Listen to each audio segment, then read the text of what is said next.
Guys, we're live, guys. We're live, my people. We're live. Like the video, subscribe, smash the like button, smash the like button, smash the like button, guys. Like the video, smash the like button, guys. Smash the like button, my people. Like the video, guys. Smash the like button. Get African likes of my people. So, guys, we're gonna be talking about the breaking news that just broke like 15, 20, 30 minutes ago and how I go that Sir Jim Ratcliffe is gonna be the new Manchester United Manchester United owner is going to buy 25% stake in United and potentially becoming the ownership as the Qatari ownership drop out of the bid. They will do out of it as Jim Ratcliffe is taking over as the new official Manchester United. How do United feel? I have a lot to talk about this bid because I remember then when Chelsea was bought, the United fans, even football world then were having abuse about us, having so much about us, our ownership when they took the ownership away from Abramovich. So much stuff was talked about, but eventually Todd Bowley and Baghdad Eghbali finally bought the club. Like the vid, subscribe, smash the like button, smash the like button, like the vid, subscribe, smash the like button, guys. Smash the African like the vid, smash the like button. Let's go. I'm also gonna talk about we're gonna rank some players in their prime, how good they are. We're gonna give them like one, two, three because I have my own in my head and I also write it on paper, which I'm gonna reveal that when the other guys comes in. But overall, we're gonna be deviating more on Manchester United ownership situation. Smash the like button, join us, guys. Smash the like button, get your likes up, join us, my people, join us. Let's go, everybody, let's go.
Yo, my people on that day and like the video, guys, like the video, so smash the like button, guys, smash the like button. So, guys, it's official. Jim Ratcliffe is gonna be the potential Manchester United owner as the Qatar owner potentially bow out by withdrawing from their bid in terms of the valuation they valued the Qatar and also the different valuation. Also, I think the what's called the GM value is, I think the 25% stake, if we kind of calculate it very, that's kind of 7.2 billion. And for the Saudi Arabian one is like 6. I think 6.4, 6.2. That's a little bit different in that if you look at the calculation and the variation too. But again, we also have to talk about it, guys, because a lot has been spoken about, man. Like I remember then when Abramovich took over and when they bought the club from Abramovich, a lot of people were not happy with us and were happy, celebrating, dancing, jubilating. And I told them you can't start jubilating and celebrating because the ownership of English people take over. But again, the choices of United fans is for the Qatari to take over. But Jim is taking over. So am I surprised? No, I'm not surprised. But again, what do I expect? I expect nothing more. Because remember, Jim came in when to buy Chelsea. Remember, he came in very late when the bid was already over. He could not buy Chelsea. But right now, I think he's kind of learned his lesson then. So I think he's being careful now in terms of his regard of buying the club, and I think he's done his due diligence with his regard of buying the club, and I think he's done very well when it comes to that and that stuff. So I think credit uh has to be given though. But again, am I surprised? No, I knew from day one that this might potentially happen. From day one, it might potentially happen. So I wasn't surprised that it's gonna happen though. But Steve, the Qatari has pulled Yeah. out as Jim Ratcliffe is potentially gonna be the new owners of Manchester United. Oh, you on my thoughts? Yeah. Give me your take. It's funny because I was at work when I first got the news, and then I saw HH posted it on Twitter, and then I saw HH's video about it.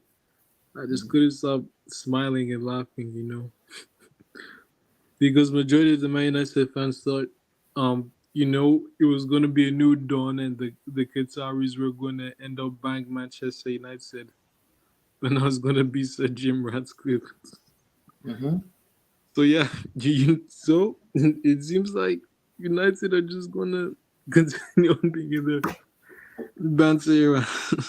Yeah, I think the problem for me is it's not even about this is the problem for me. I remember them when Abramovich took over then where Todd Bowley came in, there was Ricketts family. There were so many ownership then where Oh, people like many of us didn't want the Red Kids. many of us didn't want the Ricketts, and most But people but were I didn't want most people were Bowley. not I even wanted convinced. I Most people were wanted not convinced the with Todd Saudi Bowley too. people. The Todd Bowley people were not convinced with him too. But you have to remember something. APL has policy when it comes to politics too. The Newcastle owner are Saudi Arabia. Saudi Arabia, I think the Manchester City ownership are a little bit, I think the Qatarian too. So that is a conflict of interest already. Imagine Saudi Arabia taking over again. It's going to cause a lot of demotion in the English Premier League hierarchies upstairs. Yes, I understand the domination and competition about it. I understand that also too. But again, I'm going to say this again is Ractcliffe taking over is a little bit 50-50 for me because I look at is the ownership of Nice in French, and Nice are doing very well in French. They've recruited very well. They've done very well. So Oh I'm wait, not wait, saying wait. it's gonna do bad in United, but again, is it the right stuff for them? It's a little bit complicated because we Wait, all so know is it true that Ratcliffe came in late to the race for Chelsea? Is that yes, true? yeah, it came Oh. late, yeah. I remember who else was interested. So there was someone else. But he's also English, and they say Mm-hmm. that he was a Chelsea fan. I think No, it was he's a Nick United Candy. fan though. No. Nick Candy wanted to also. He was interested in buying Chelsea up for sale, and Yeah. they said he was a Chelsea fan. Mm-hmm. Yeah, but again, I think the valuation in the book of the Qataria were below what United wanted. So they have to double the money into when they do that approximation and everything was 6.4.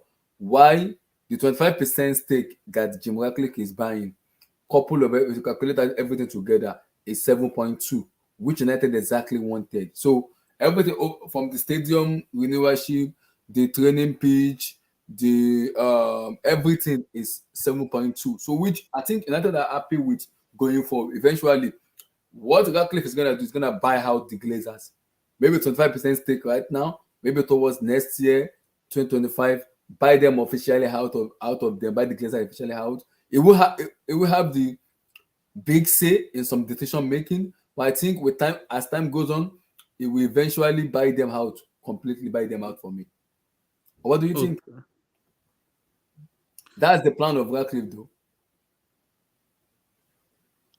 Okay. So Mm-hmm. well, the thing is, my thoughts is, I just wanted the Glazers in just for to just keep on bantering United. But yeah, that's how I viewed Abdullah, Mm-hmm. because I wanted United to just continue on suffering, Mm-hmm. because I like it as a rival fan. But still, we can talk about United. The Glazers, yeah, they might spend money in the wrong way. I agree. I'm not disputing that. You get what I'm saying? But they are spend money. They have literally spent money. Yeah, but the thing is, I don't really think you can blame the Glazers for what's been happening with United this season. Mm-hmm. Because at the end of the day, I mean, they backed Ten Hag over the summer, and majority of the players that they signed, they were Ten Hag's primary targets, so they backed him. Mm-hmm. So at the end of the day, I don't think the fans Anthony should really be Onana, blaming the Anthony Glazers. Onana, wait, Yeah, and Amrabat. that's the thing. Ten Hag wanted a reunion with Onana. He wanted Lisandro Reguilon, Martinez, Amrabat. Who else? Yeah, he wanted Lisandro Hoyland. Martinez, Anthony. Mm-hmm. So those are some of them are his players. I believe why some maybe are not part of, maybe are some are like plan B or plan C, which because the plan A doesn't work, they literally went for plan B or plan C. For me, is it makes me laugh a little bit when I look at that fan because I remember when they bought us out, they were bantering us. We're gonna go into relegation. We're gonna be playing against Sheffield Wednesday. We're gonna be playing against Portsmouth, Luton Town. And I'm like seriously, it can never happen in Chelsea era. Yes, it might happen, but right now I don't see it happening. But Chelsea find a way to win matches and stay in the league, and eventually we eventually stay in the league. Because people thought we might get relegated. A lot of clubs were laughing at us. Arsenal, Liverpool, United, they're laughing. I'm like, United, you're laughing at us now. Even if you want to sell your club, I don't see Premier League selling to the Saudis. It's a conflict of interest for me. And remember, we are dealing with UK media because of the what's called, how do I put it? Because of how much money they want to make. You get what I'm saying? Regardless of that, how much money they want to make. Remember, and the thing is, we're not the only club in the league that's owned by American people. Liverpool are owned by FSG. yeah, Arsenal owned by the Cronkies. yes, and remember the 2020 World Cup is gonna be in America, so the majority of the ownership in the English Premier Premier League will make a lot of money. We'll make a lot of money because remember, because of the World Cup in 2020, they will have a lot of sponsorship, a lot of so many stuff is gonna be happening. So I can understand why the ownership is taking over, and I think the problem is because Newcastle has been taken over by the PIF now. It has caused a lot of issues. Man City too. A ridiculous amount of money. So and the domination of Man City has been dominating. You get what I'm saying? So it's causing a lot of issue, man. It's causing a lot of issue, man. A lot. Which for me, the people doesn't understand that because I understand because when the news came out, I'm like, the Saudis. I'm like, I don't see the Saudi buying United, and the reason I said that is because the English media, the English stuff will not let it happen. That's number one. Apart from that too, I know that because it's from Saudi Arabia, it will cause a lot of disconnection. It's going to cause a lot of issue, disconnection, a lot. It's going to happen. So in that case, I don't see Saudi taking over. And I knew that even as much as the Saudi is pumping money to the club, I can see United playing a PR here where they just want to hold on to the biggest amount of money, which is close to exactly what they wanted. And if they don't get what they wanted, they're not going to sell. And when I saw Fabrizio's tweet, I knew it already that it's game over. It's not going to happen. They withdraw. Spurs wants to sell, and I think maybe in the future Liverpool might sell. Maybe the Saudi owners might come for Spurs or maybe potentially Liverpool. Maybe. But we'll have to wait that because now it depends on how much valuation. Because remember, Spurs has a new stadium and they have a new training pitch. I don't think they're gonna do more though. But maybe selling Spurs might be much easier for club because now they'll spend less money. You get what I'm saying? Unlike United that have to rebuild their stadium. Chelsea needs to rebuild their stadium. Their training pitch needs to be rebuilt. So many stuff needs to be done.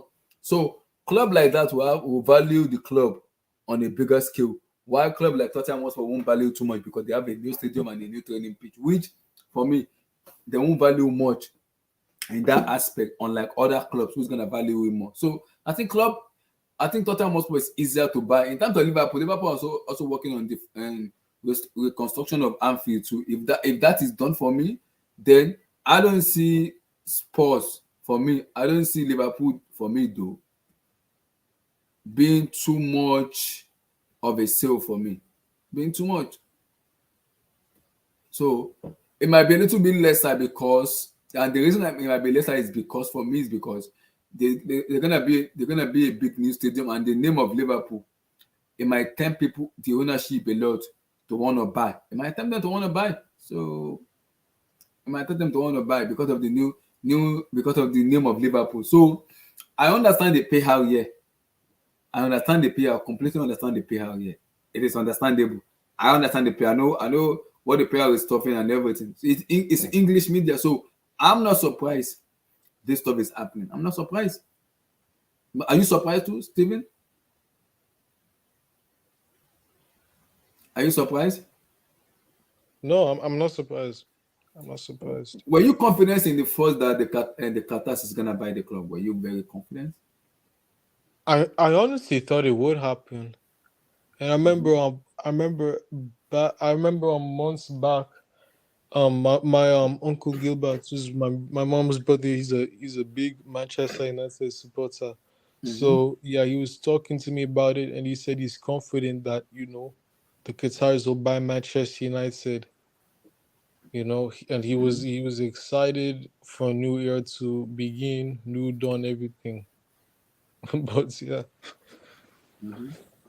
every Man United fan was saying the same thing. And But again, it's not surprising.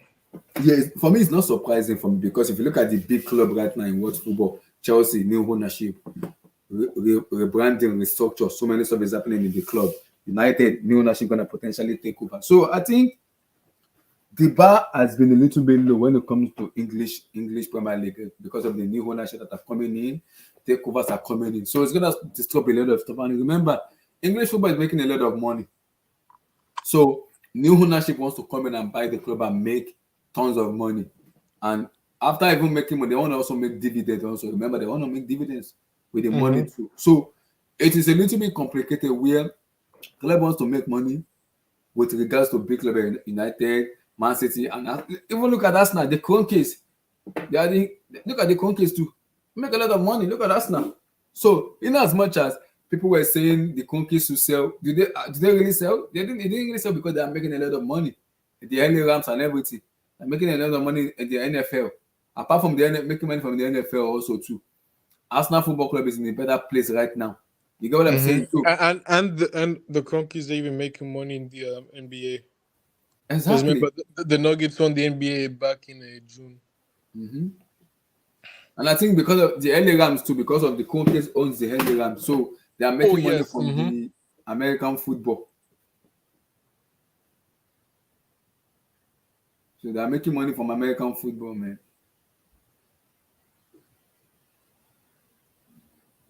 So it's a little bit complicated because Arsenal is in the better state right now, which for me kind Then of Man U. which for me a little bit swayed a little bit down to we want the Conquer out, we want this. I remember Arsenal there 2 years ago, 3 years ago, they wanted the ownership out. Remember? They wanted them out. They wanted because the result wasn't coming. There were some weird decision that was make. They were making some decision that the fans doesn't like. You get what I'm saying? So fans have right to vent their anger out on clubs. But again, you have to also remember some stuff now. Everything cannot be rosy. You get what I'm saying? It cannot be rosy. Sometimes it might go well for you, and sometimes it might not go well. For me, when the new ownership of Chelsea came over, I do not want Todd Bowley because in as much as I stay in America, I don't want Todd Bowley because I understand the PR that's gonna be circulating around him. So I know for a fact the PR. I know the PR. I know what PR is gonna happen when it comes to how do I put it? When it comes to the ownership stuff, because I wanted was it the Qatarian? Yeah, I wanted the Qatar. Remember those Chelsea fans ownership? Remember them? I wanted them. I wanted them to take over, but since they didn't take over, so it was a little bit weird. Which thing they didn't take over, it was a little bit weird for me because I wanted them. But again, when they were hearing the Ricketts is gonna be like, I don't think the Ricketts is gonna buy Chelsea because the Ricketts are broke. So when Todd Bowley came in with his own ideology, with his own plan and everything, and it was sweet. I remember he wanted to buy Chelsea in 2019. I don't know if you remember that then. He wanted to buy Chelsea in 2019 then. He When? wasn't When was that? Todd Bowley wanted to buy Chelsea because Abramovich didn't give him the chance then. Oh, I never knew about that. Yeah. Yeah, He wanted to buy, I didn't know about that until he bought he wanted us to buy last Chelsea year. after the Europa League. When we won I think we won the Europa League in 2019. So he Yeah, wanted to buy after he won Chelsea the then. Europa League. Yeah. Yeah. Oh So wait, wait, wait. Oh no, I heard about that stuff after the Europa League final. Yeah, he wanted it's to buy like Chelsea did not give him the chance to do it. So it because was I like was like, yeah, I was like, wait, hold up a minute, what? No, so but because Chelsea back did not, then it didn't make sense because back then we were still a successful club under Roman. yeah, We just came off winning the Europa League. but then again, not as much as we're winning, were we really competing in the Premier League? No, we're not. So it was a little bit difficult and complicated because we're not competing in the Premier League then. So it was a complicated situation. So then we only won in terms of Champions League, Europa League, and what we were winning. And Todd Bowley wanted to come in then and just buy and strengthen the structures there and make us much, much better. But again, Roman said no. So, but then when the Russian and the Ukrainian stuff happened, I think that was when Todd Bowley knew, okay, this is my chance to buy this club. I'm not gonna miss this chance. So he knew there that he was not gonna miss this chance then, that he wasn't gonna make the chance then. So he was like, I was ready to buy, and he bought the club. So in as much as it wasn't my first choice, it wasn't really because I have a different feature. But again, it's coming. It's done very well. So I'm not gonna fault because it's coming and done very well. People might have to agree, disagree, like it or don't like it, but it's coming and done very well, relatively very well for me. People might like it, people might not like that, whether you like it or not. But it's coming and done relatively very well for me. So we've bought in player, we spend money. Not that we always spend. Yes, the stadium is not been done yet, but again, it's been worked out. We're working on the stadium situation. We are working on the training pitch. You get what I'm saying? So a lot of stuff is being worked at right now from the new ownership, which for me, people just have to calm down on them. They are already working stuff on that at the background. So I understand people's fear, but again, we spend money. And despite us buying kindergarten, buying unproven player, buying young players, we know, okay, this is where we are heading to in terms of the fan base. And we have accepted. But the ownership has already come out and laid their foundation down, putting the stamp down, spend money, buy players. Buy players. And they've come in and buy players and they make it work. Now they are working on the stadium, they're working on the training pitch for the men and the female training pitch, working on the stadium too for the men and the female. They are doing very well. And they're finding a way to make sure this catastrophe stop and put Chelsea back at the top of the Premier League table, competing for Premier League and competing for Champions League. That is the aim. And make Chelsea a brand in terms of them being the feared club in the world and being the most profitable club in the world, which I understand, Todd. So there is a process to what it's doing. But for Jim, I'm not sure of Jim because, yes, it's kind of taken over from Nice. How ambitious is he? That's what they find. How ambitious is he? I don't know. Because I'm looking at the French league table. Let me look at the French league table now to see where Nice are. This is the French league table for me. So Nice are second in the table behind Monaco, which means Ractcliffe is doing very well. They are second in the table behind Monaco. PSG are third, whilst Brest are fourth. So Stade Reims are fifth. Then Marseille is sixth. So Nice and Monaco are doing very well after the second international break. Can they go on to do more? I'm not sure, but they're doing very well right now. They're second in the table. They're second in the table already. So we'll see how far they can go in terms of them maintaining their status going forward. Can they do it? Can they maintain the status? I'm not sure they can maintain it, but again, you cannot write them off.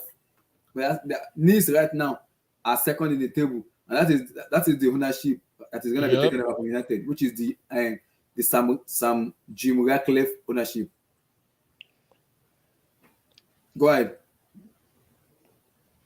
Yeah, you're talking about Nice being in seconds in Yeah, the they're table second. and Yeah, they're how second in table. Yeah.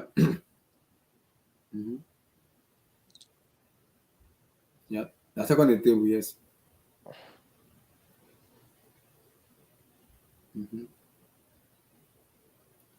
Go ahead. what else was I? Because this is the French Ligue table now. Mm-hmm. But Jim is doing very well when it comes to him owning over Stade Nice in the Ligue 1. This is it. They are second. They haven't even lost any match at all. This is table. Yeah, Oh, okay, so they only four draw. draws, four They're wins, zero unbeaten. losses. They're unbeaten already. Uh-huh. They're unbeaten. They're second in the table. They're the only team unbeaten right now in the Ligue 1, and they're doing very well. So who knows? It might be a blessing in disguise for United And fans. you, I know they are raging, they want the Qataris owner, but again, Jim Ratcliffe might be a blessing in disguise for them. Might be a blessing in disguise for them. It might be. People might like it. People might like and disagree with it, but it might be a blessing in disguise because these people are not really that bad when it comes to owning a club. So they're not really that bad. You just have to give them time and make them prove themselves. So they're not really that bad. For them to be in second in the table without losing a match, they've done very well though. They've done very well. They've recruited very well. They buy players very well. They have managers. So they've done very well though. And the ownership is running very well. So people might like or dislike, and people might not be happy with what is going on with the Jim Ratcliffe store because they wanted Qatarian. Everybody have a preferred ownership. You get what I'm saying? But are you gonna get the preferred ownership you want? I don't think so. So I don't think so. I don't think that you're gonna get the preferred ownership you want. But again, I don't blame the fans wanting the Qataris to take over. Because for me, United need a flush from top to bottom. They need a flush from top to bottom. So they needed that flush from day one, which for me they should have done for a very long time. Now Jim has come in now. I don't know how long Jim is gonna make it work because he has to build a stadium, new training pitch, so many buy players, so many stuff has to be done in the club. So many flush. They have to flush a lot of stuff out of the club. You get what I'm saying? So it takes a lot.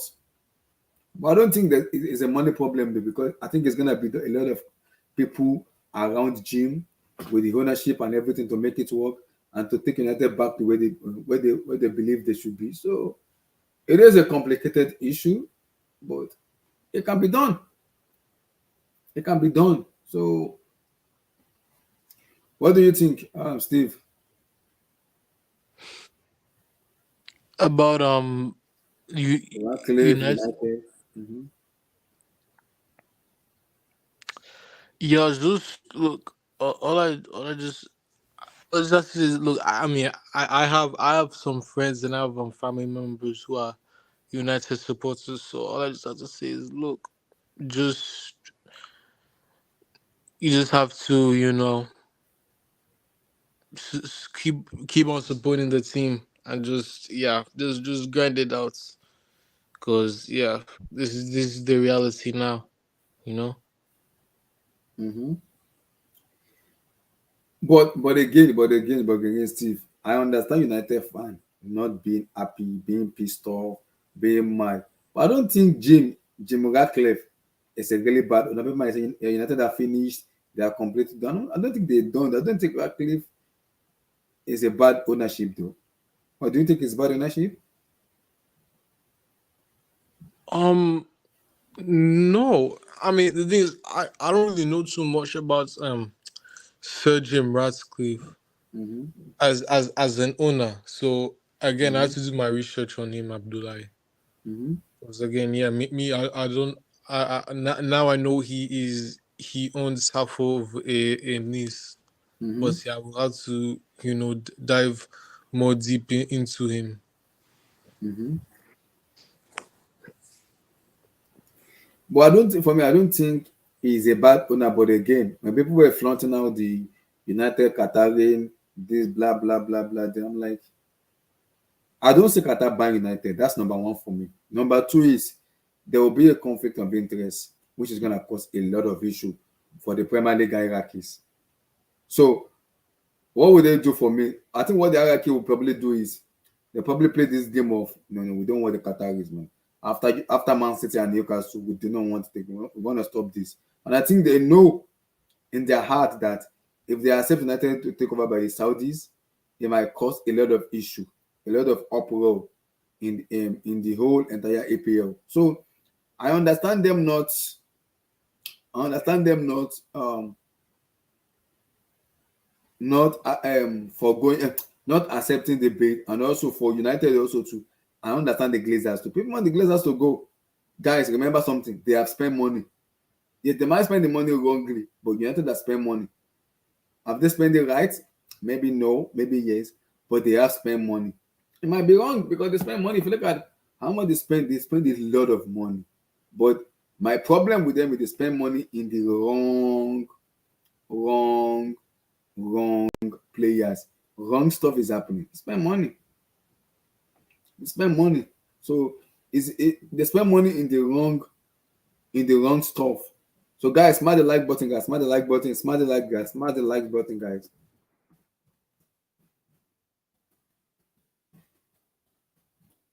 They spend money. If you look at when Sir Alex Ferguson left this, if you look at them, they brought in Van Gaal, they've brought in David Moyes, they've brought in Jose Mourinho, they've brought in Ole Gunnar Solskjaer, they've brought in Ralf Rangnick, and now Erik ten Hag. So they've brought in different manager with different style of play. So now they are trying to figure things out because they brought in different manager with a different style of play, counter-attacking manager with a different style of play. So now, yes, they may win with different style of play, but for how long? How long are they going to win with that? How long?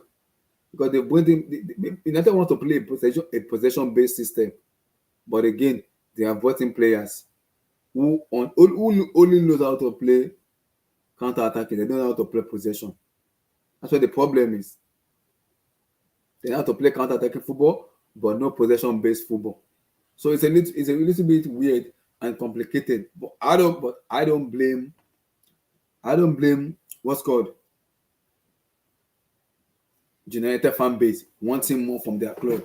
Yeah, they've seen City dominate, they've seen Liverpool come back, there might be a little bit rivalry, there might be a little bit of stuff happening, which kind of piss them off, annoying them, which I don't disagree with, but again, it might work, it might not work, it depends. It's 50-50 for me with Jim Ratcliffe, but looking at his stuff in Nice, it's not done bad in Nice though, it's done very well in Nice. So I don't see him as a bad ownership though. I do not see him as a bad ownership because he's done very well for Nice. This is Nice in the second in the Ligue 1 table. Never lost a match. Yeah, they've drawn, but they haven't lost a match. They have done very well in Ligue 1. So I don't understand people's fear or people's unhappiness. I understand the fan base being pissed off, being unhappy, being mad. But again, guys, you're gonna give these people chances for them to do things very well. And I think the reason this work is because like from day one, I knew from day one that it's not gonna work for me in terms of Saudi taking over. I knew that from day one. It's not gonna work with Saudi taking over for me because there's gonna be a lot of PR, a lot of English media, a lot of stuff is happening. So it's a complicated situation for me. It is a complicated situation. It is. Whether people like it or not, it is a complicated situation. Whether people like it or not, whether you like it, whether you don't like it, whether you feel good or don't feel good, it is a real complicated situation. You have to accept that. You gotta accept that. So, Steve, where is United going forward now? How did they react? What did they do going forward? But I clearly see them not being happy because of Ratcliffe taking over. I don't know. I really I'm trying to find an answer, but yeah, I I don't know how they go forward.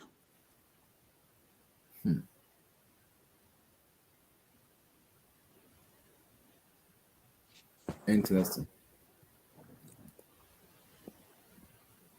Interesting. Because for me, like people might try to, and this is what I'm gonna say. For me though, people might not be happy, they might be pissed off and everything. I don't think for me, Jim is a bad ownership. I'm willing to be proved wrong. You got what I'm saying, Steve? But Yeah, again, me too. we've seen a sample which he did in Nice. This is doing very well. They've recruited very well. Managers very well. Good manager. Good that managers. That players who are doing very well. So I don't think he's done naturally bad for me though. I don't think he's done bad. But again, the problem with United fans are what they want is not what they're gonna get. Because they wanted the Qatari to take over to do exactly what they wanted to do. Mm-hmm. But the ownership wanted a different direction for the club. So do you blame the ownership? No, you don't blame them. Yeah, I mean that's just a perfect saying of you get what you get and you know it through it fits. Mm-hmm. Mm-hmm. It's life. Mm-hmm. Like the same thing happened with us Chelsea fans. Many of us Chelsea fans last year, we wanted majority of us fans wanted the Saudi people. Yeah, Oh, I but wanted you them to. know, Mm-hmm. and they pulled out unfortunately, and it was what it was. Mm-hmm. Because I don't think there was any other issue. Yeah, I think the problem was they pulled out for some reason. Mm-hmm. They pulled out because they knew they're not gonna win, so they pulled out of the club. But they knew they're not gonna win. So I think the same thing happened to the Saudi Arabian people. When they knew they're not gonna win, they pulled out. They withdraw. Not as much as they are paying double of what United want, they pulled out because they knew they're not gonna win. Mm-hmm. So do I blame them being ambitious? No, I don't blame them being ambitious. I do not blame them because they want to be ambitious, they want to win. So I don't blame them being ambitious. But the problem now is where I have an issue is Jim taking over. He has to do so many stuff in terms of making sure things work out very well with regards to the stadium, the ladies, the men's team, the youth academy, the training pitch. He has to do so many stuff. Which for me, this is the problem. We need to have a niche fans here who knows about Ratcliffe, who can talk about Ratcliffe, and let's have that discussion. Because I really don't know much when it comes to him, but we need a fan base who know most about Ratcliffe, who can talk more about him. Mhm.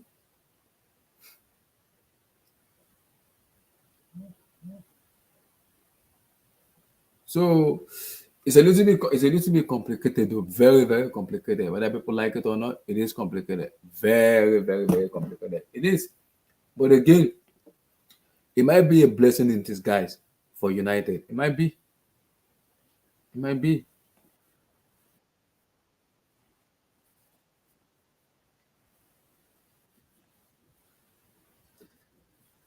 So what do you think? Big up Kuz. Kuz, you could join the show. Let's have a discussion about United. Join the show. So Steve, going forward now, what do you think? Going forward, the Glazers, Jim Ratcliffe, the Saudi Arabia ownership. What do you think? Big up, coach. Big up to you. Join the show, brother. Eh, I don't. Yeah, like I said, I don't really have anything to say, but for the United fans to just s- support your team, just support your club. Mhm. You know. But going forward, what do you think going forward for United, especially going forward for them? What do you think? Um,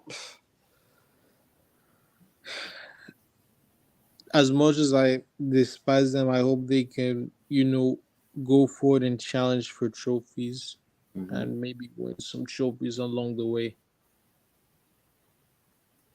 because don't that's what think I Manchester don't United. think the challenge is a big one because I don't think they can challenge for me. I don't think they can challenge for me because that's a big word to say. For me, Yeah, to me, say me they too. can challenge. I don't think they can challenge Mhm. for a title this season because I did have high hopes about United before the season began. I honestly thought the signings that they made, Mhm. um, I honestly thought Ten Hag was cooking something. Mhm. But again, the start of the season that they've had is just it's not been amazing at all Mhm. whatsoever. Yeah, it's not been amazing. Yes, I agree. But again, for me, I don't. This is what I'm gonna say.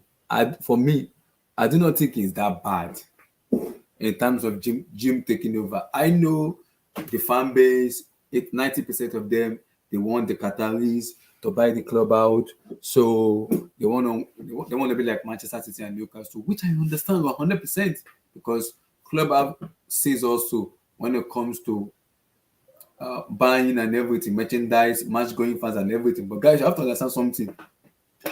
If United are doing their due diligence, which the English club are saying, and they feel the Qatari doesn't make what they want, and they feel Jim Ratcliffe made what they want, they will give it to Ratcliffe. But guys, still you have to understand something here. There's a PR going around here. There's a PR going on here. Yeah, yeah, PR. There's a PR going on here. English media, the PR are there. A lot of underground that is going on for me.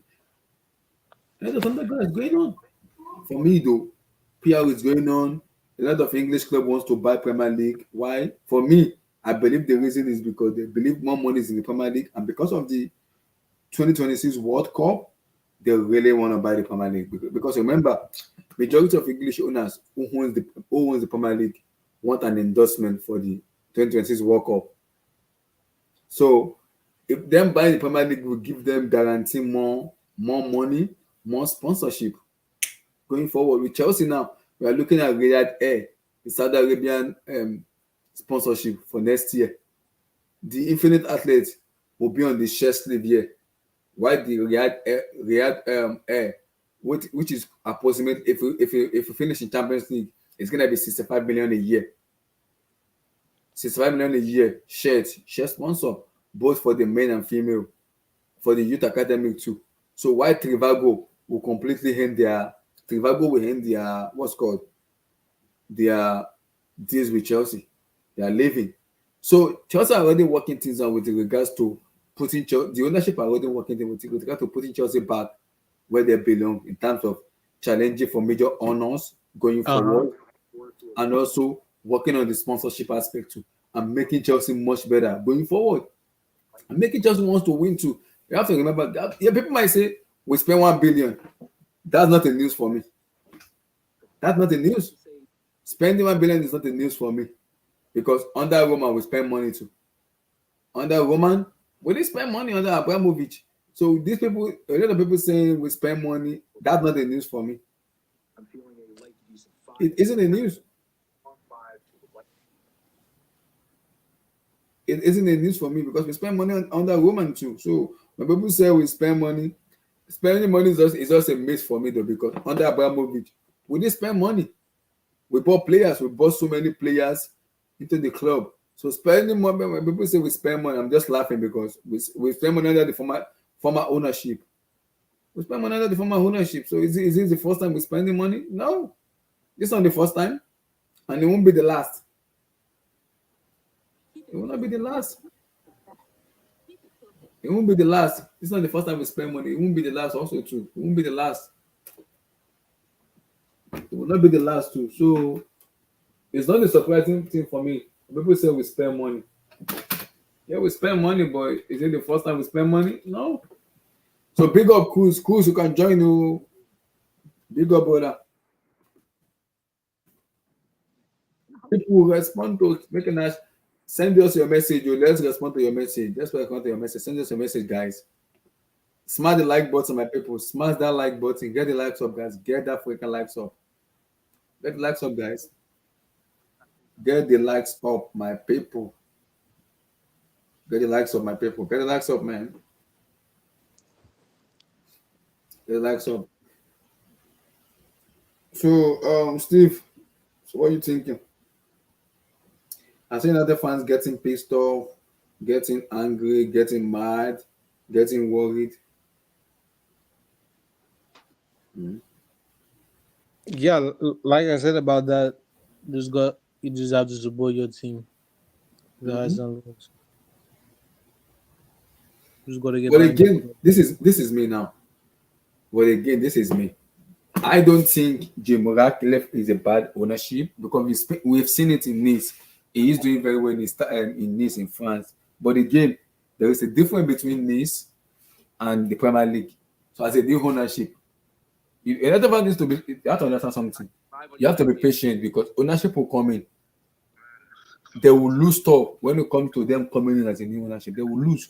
So how much money are they gonna lose is a big problem. They will lose, which is for me. That's I can see that happen. They will lose, but they have to be patient when the ownership stumble.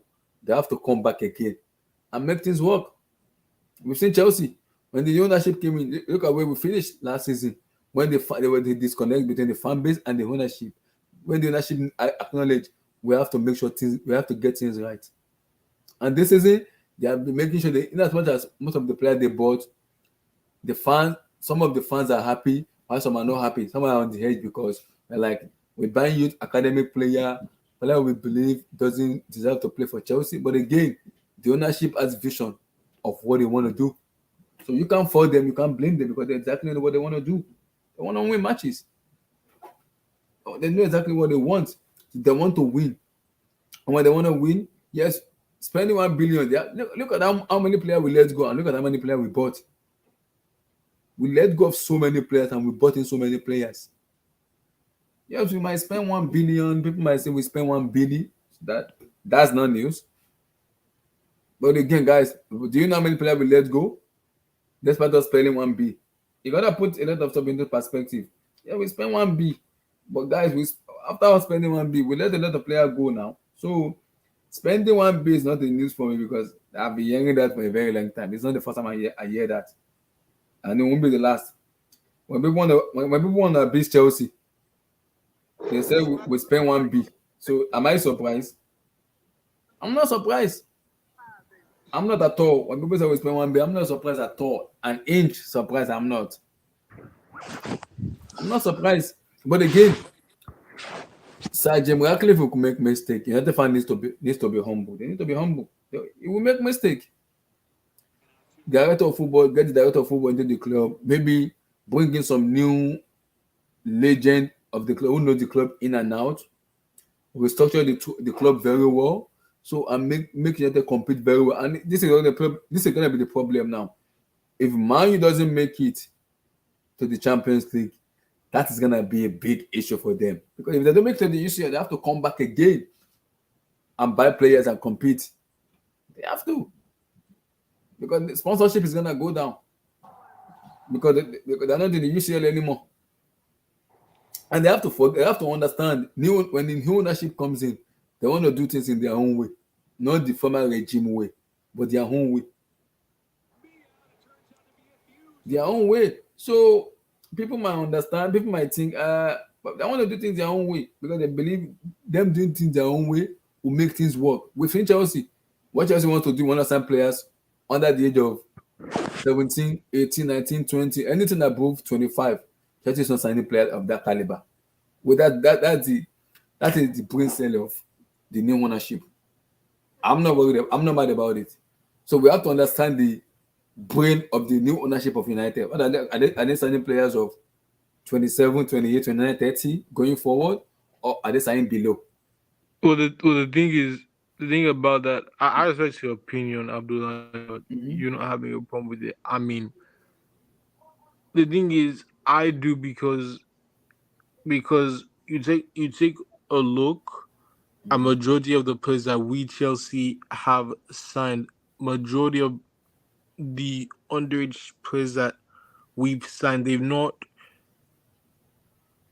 they're only like coming, like they've not really like experienced like winning championships and all that. And the thing Mm-hmm. is, there's a difference to when we signed young players under this Todd Bowley era and the Abramovich era. And the thing is, you take a look, because I remember when I was a United fan during the Abramovich era. Mm-hmm.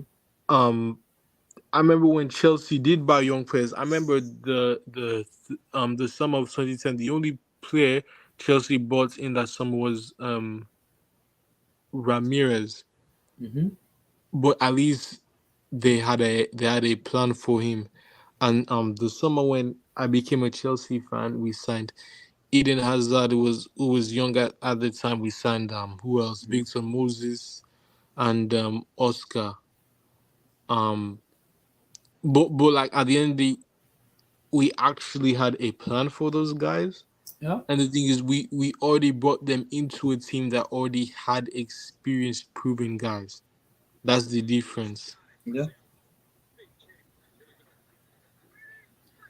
Yeah, but again, but this is it now, Steve. What is the plan for Jim when it comes to when it eventually take over? Yeah, we better Mm-hmm. know the plan because when we thought Bole's plan, buying player of Feeder's team under 17, under 18, under 19, 20, 20 something stuff, buying players above 25 is a no-no for Todd Bowley. It has been his plan, which is fine enough, which is fair enough. But is it gonna be the same plan for Sir Jim Ratcliffe, or is it gonna be a different plan? That's what we have to know. We don't know which plan they have going forward. Once we know the plan they have going forward, I think it makes things much easier then going forward because they have to spend on the club. Well, that's number one. They have to spend on the training pitch, and that is not an easy job to do. You can't just come in and just do that immediately. You have to win football match. You have to balance it a lot. You gotta win football matches too. You have to balance it. So it takes a lot of courage and a lot of boldness because when Todd Bowley come in, the first season he bought players, he just buy any. He was the director of football. He was everything. He came in. He was scattergun, hula balu, blah blah blah blah blah. Boom, it didn't work. He got a lot of criticism, so he brought in the footballing people. In the second season, we flush out the player we bought: Kolobali, Kai Havertz, Mason, Edward Mendy, so many of them. Kovacic, Jorginho. We sold so many. We cleared out a lot. Guess what? We made close to 500 in player sales, and we spent close to 1 billion. That's the measurement. A lot of measurement that are against Chelsea. We spent 1 bill. Fair enough, we spent 1 bill, but look at the player we let go. Let go of so many players, which are surplus to requirement for us, with high wages on them, which were surplus to requirement for us. So the ownership of Chelsea have shown ambition that they want to win. They want to do anything possible in their power to win. For me, that's a courageous ambition stuff to do because they have the power to do that. They are very courageous that they want to win, that they want to really really win. So do United ownership now have the courage also that and they want to do anything to win? Because United fans has been claiming Rashford on the bench, Bruno on the bench, Casemiro drop. Will Ten Hag drop him? I don't know because sometimes ownership can do its own. Managers also have to make it. He has to make some bold decisions too. Correct. Yes, ownership will do their own, but what of the managers too? Manager needs to get it right. Yes, you might favor some player, because sometimes favoritism and loyalty happens a lot in football with a lot of managers because they favor some players ahead of some players. Every manager does it. That's not a surprise. Mourinho has favorites. Klopp has favorites. Poch has his favorite. Pep Guardiola has his favorite. Every manager has their favorite. It's about them getting it right and making it work. You have to get it right and make it work. Which is for me, which is what Chelsea are doing. Very ambitious. They want to make it work. Just make it work and put Chelsea back to the standard they belong to, which is fair enough. I give them credit for what they are doing, but they want to make Chelsea back again. They want to make Chelsea the best club in the world. I don't blame that. I don't even get pissed off with that because they are making everything possible. They're also looking at the jersey number 2. So they are also looking at a lot of stuff that is going on in Chelsea in terms of sponsorship, new sponsorship for next year, stadium rebuild, close to 85 seaters, the training pitch, the women's league too. They want to do so many stuff in it. That takes a lot of step. That takes a lot of step. And it doesn't even stop us from spending money. It does not stop us. So we have to also look at it in some a little bit of situation too, where I'm for Jim Ratcliffe coming in, but again, like I said, I was speaking to United fans recently. We're having a private discussion. I was telling the United fans, I don't see the Saudis taking over from United, and it was like, why? I said because the reason I said that this isn't going to work because of the English media, especially the UK people. They won't make that happen. And I also think because of the World Cup coming up, that will not happen. That's second for me. And third for me is this: what United want in terms of the Saudi Arabia, they won't get it because that's not what the Glazers want. That's not what they want. That's not what they want. So I don't think the Glazers want the Saudi ownership. The Glazers for me would prefer to sell to Jim Ratcliffe because he's buying 25 stake on the club and potentially moving the Glazers away from the club, which might favor the Glazers. I might not feel because and I think the difference between the Glazers one and the Sheikh one is different because the Sheikh one is just outright buy. That's an outright buy, complete buy. But this one is different because this one is like buy the 25 stake of the club and make money. So it's a little bit complicated though. What do you think, Steve?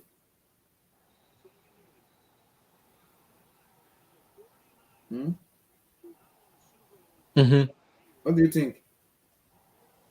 Yeah, I agree with your points.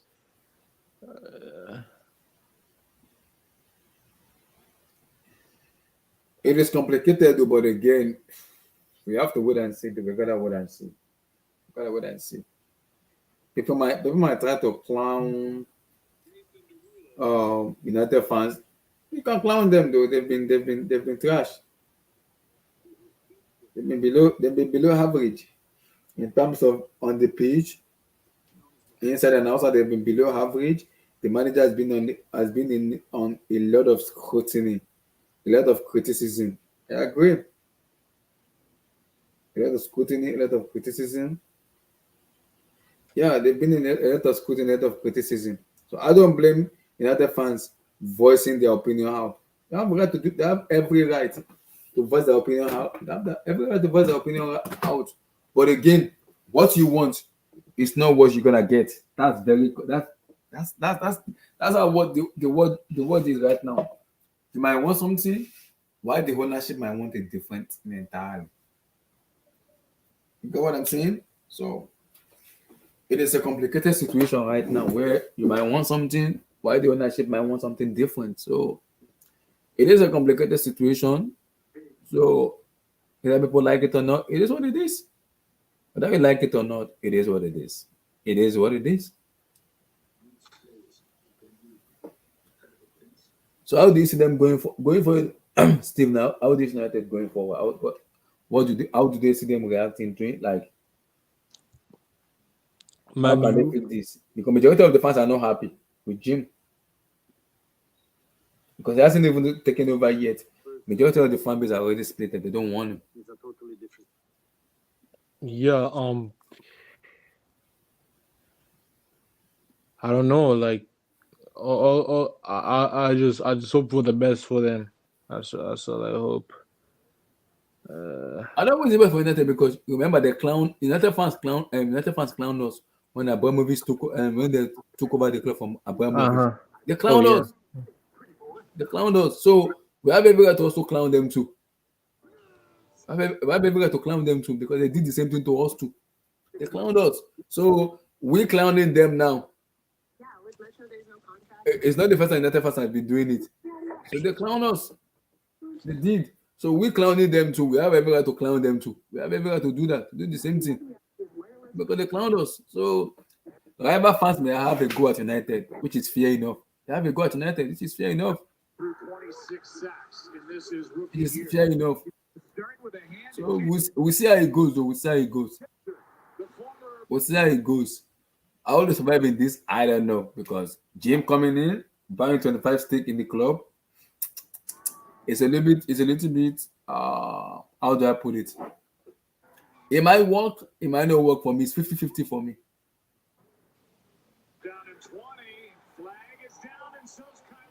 It might work, it might not work. It's 50-50 for me. So, Steve, do you see it working or do you see it taking time like the way Chelsea is right now for them to get it right? I honestly think maybe it might take time, but or maybe it'll work. And I mean the reason I say it'll work because he's English. Mm-hmm. Is not like he's American and he's English, so maybe it might not take time. But again, who knows? Who knows? Interesting. So it's a complicated situation though, but like I said, we have to wait and see because the third bully era took time a lot for you to work. We'll see. Sam, how you doing, brother? How are you, Sam? Sam, are you there? See there? Yeah, can you hear me? Yeah, we can hear you. Can you hear you? How you doing, Can you hear Sam? me? Yeah, can hear you. How you doing? Welcome to the show, brother. Can you hear me? We can hear you. Yes, we Yeah, can hear we you. can hear you. Since my network. Yes, we can hear you. We can hear you, brother. We can hear you. Abdullah, can you hear me? Yes, I can. Yes, I can. Okay. I just jumped in. I don't even actually know what you guys are talking You're about. talking about the potentially Jim Ratcliffe might be the new potential United owner as the Qatari has kind of withdraw from their bid. Well, it's really disappointing anyway. I kind of feel for them. I'm not the United I fan. don't feel for them because they did the same thing to us under Roman. So No. The thing is when you have so much expectation and the fact that the what this Qatari owner is actually offering, the opportunities and the potential investments, that he would have actually brought into United. I don't even know the reason why the Glazers have refused to sell anyway. He said the man is offering more than times two of the actual market value of the club. Yeah, because the Qatari owner value United as 3.5 billion. But according to Fabrizio, I don't know, maybe he quoted his English wrongly, but he said he's actually offering almost double of that amount. Yeah, double of that amount, which is 6.4. But Jim Ratcliffe is offering 7.2. Is buying like 25%, 25% out of it. Then from that 25, if you calculate 25% plus him potentially being the full ownership, all boils down to 7.2 million.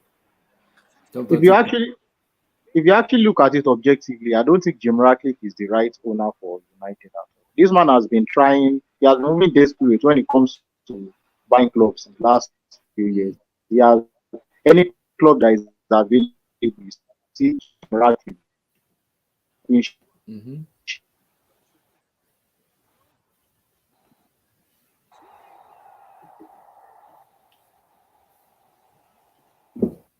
So go ahead. I think we lost you. Your mic, we lost you. Hello, can you guys hear me? Yeah, we can hear you now. Can you guys hear me? Yeah, I think my network is kind of active.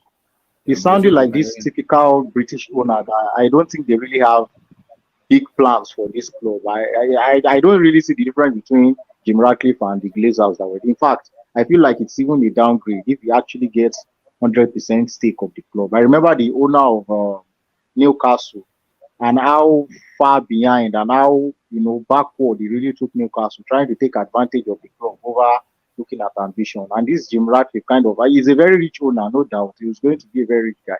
I don't think he's really going to, commit, invest meaningfully. He's just one of those guys that are going to see the club like a business. That is going to see the club like a business rather than an actual football club that wants to win trophy. So when I feel like United fans are going from fire to fire with this Jim Ratcliffe guy, and I feel if I was a United fan, I would be really, really disappointed with the fact that the Qataris are actually offering something much more juicy, something much more opportunistic, something that you can actually see that in the next few years, United are also going to be as competitive as the likes of Newcastle and City.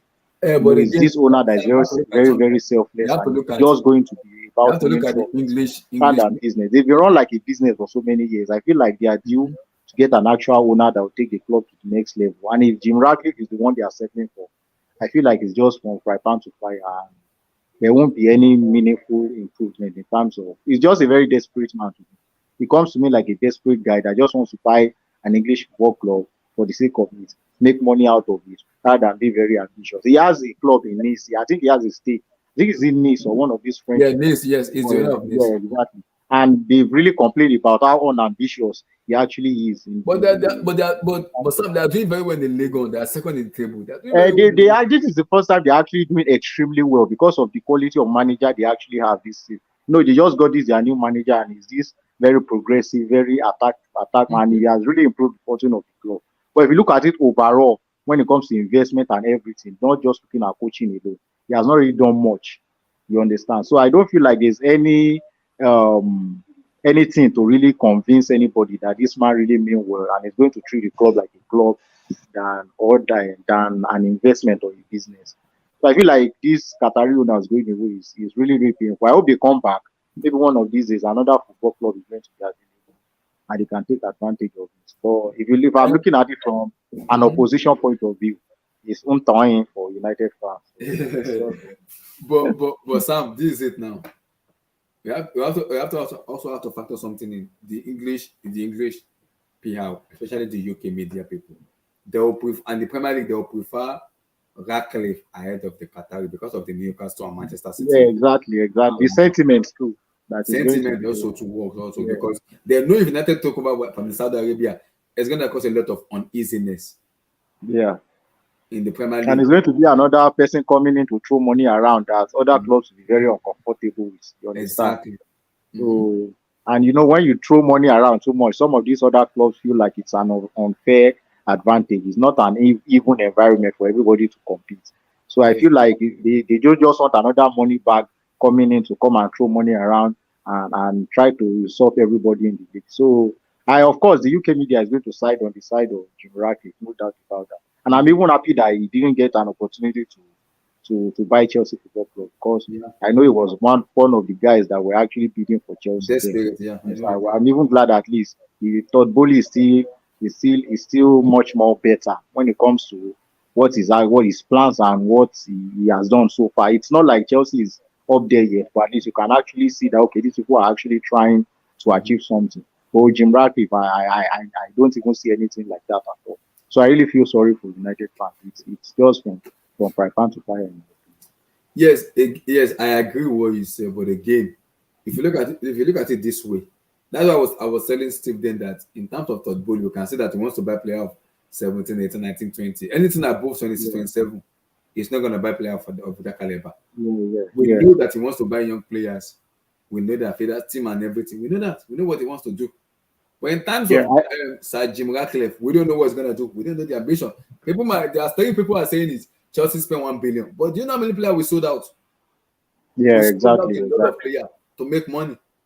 It's just agenda. People don't look at the net spend. They don't look at the amounts they've been able to. Am I back? Yes, I'm back. Am I back? Abdullah, am I back? Yes, I'm back. Okay. You're back. Yeah. Yeah, I said people are not actually looking at the net. It's just it's just the normal opposition fan bases now. The agenda we have to agenda, you understand? So it's always about the 1 billion rather than the net expenditure.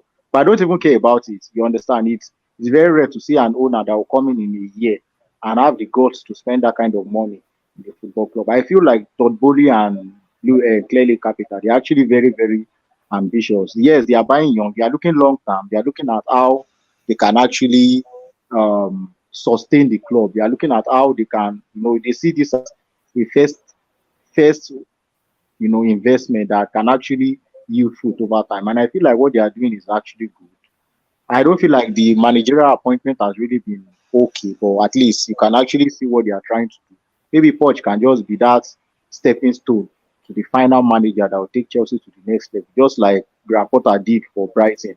And from there, they got this manager has taken them. So I feel like maybe Poch is just going to be that foundation guy that takes Chelsea to a certain level, and a top manager comes in and just kind of finish the work, and we can actually be sustainable. And I feel like it's just a different way, it's just a different model for buying young, and all of them can grow together over time. I just hope we don't have the likes of Kai Havertz and this other waste player that you groom them for years and years and refuse to improve.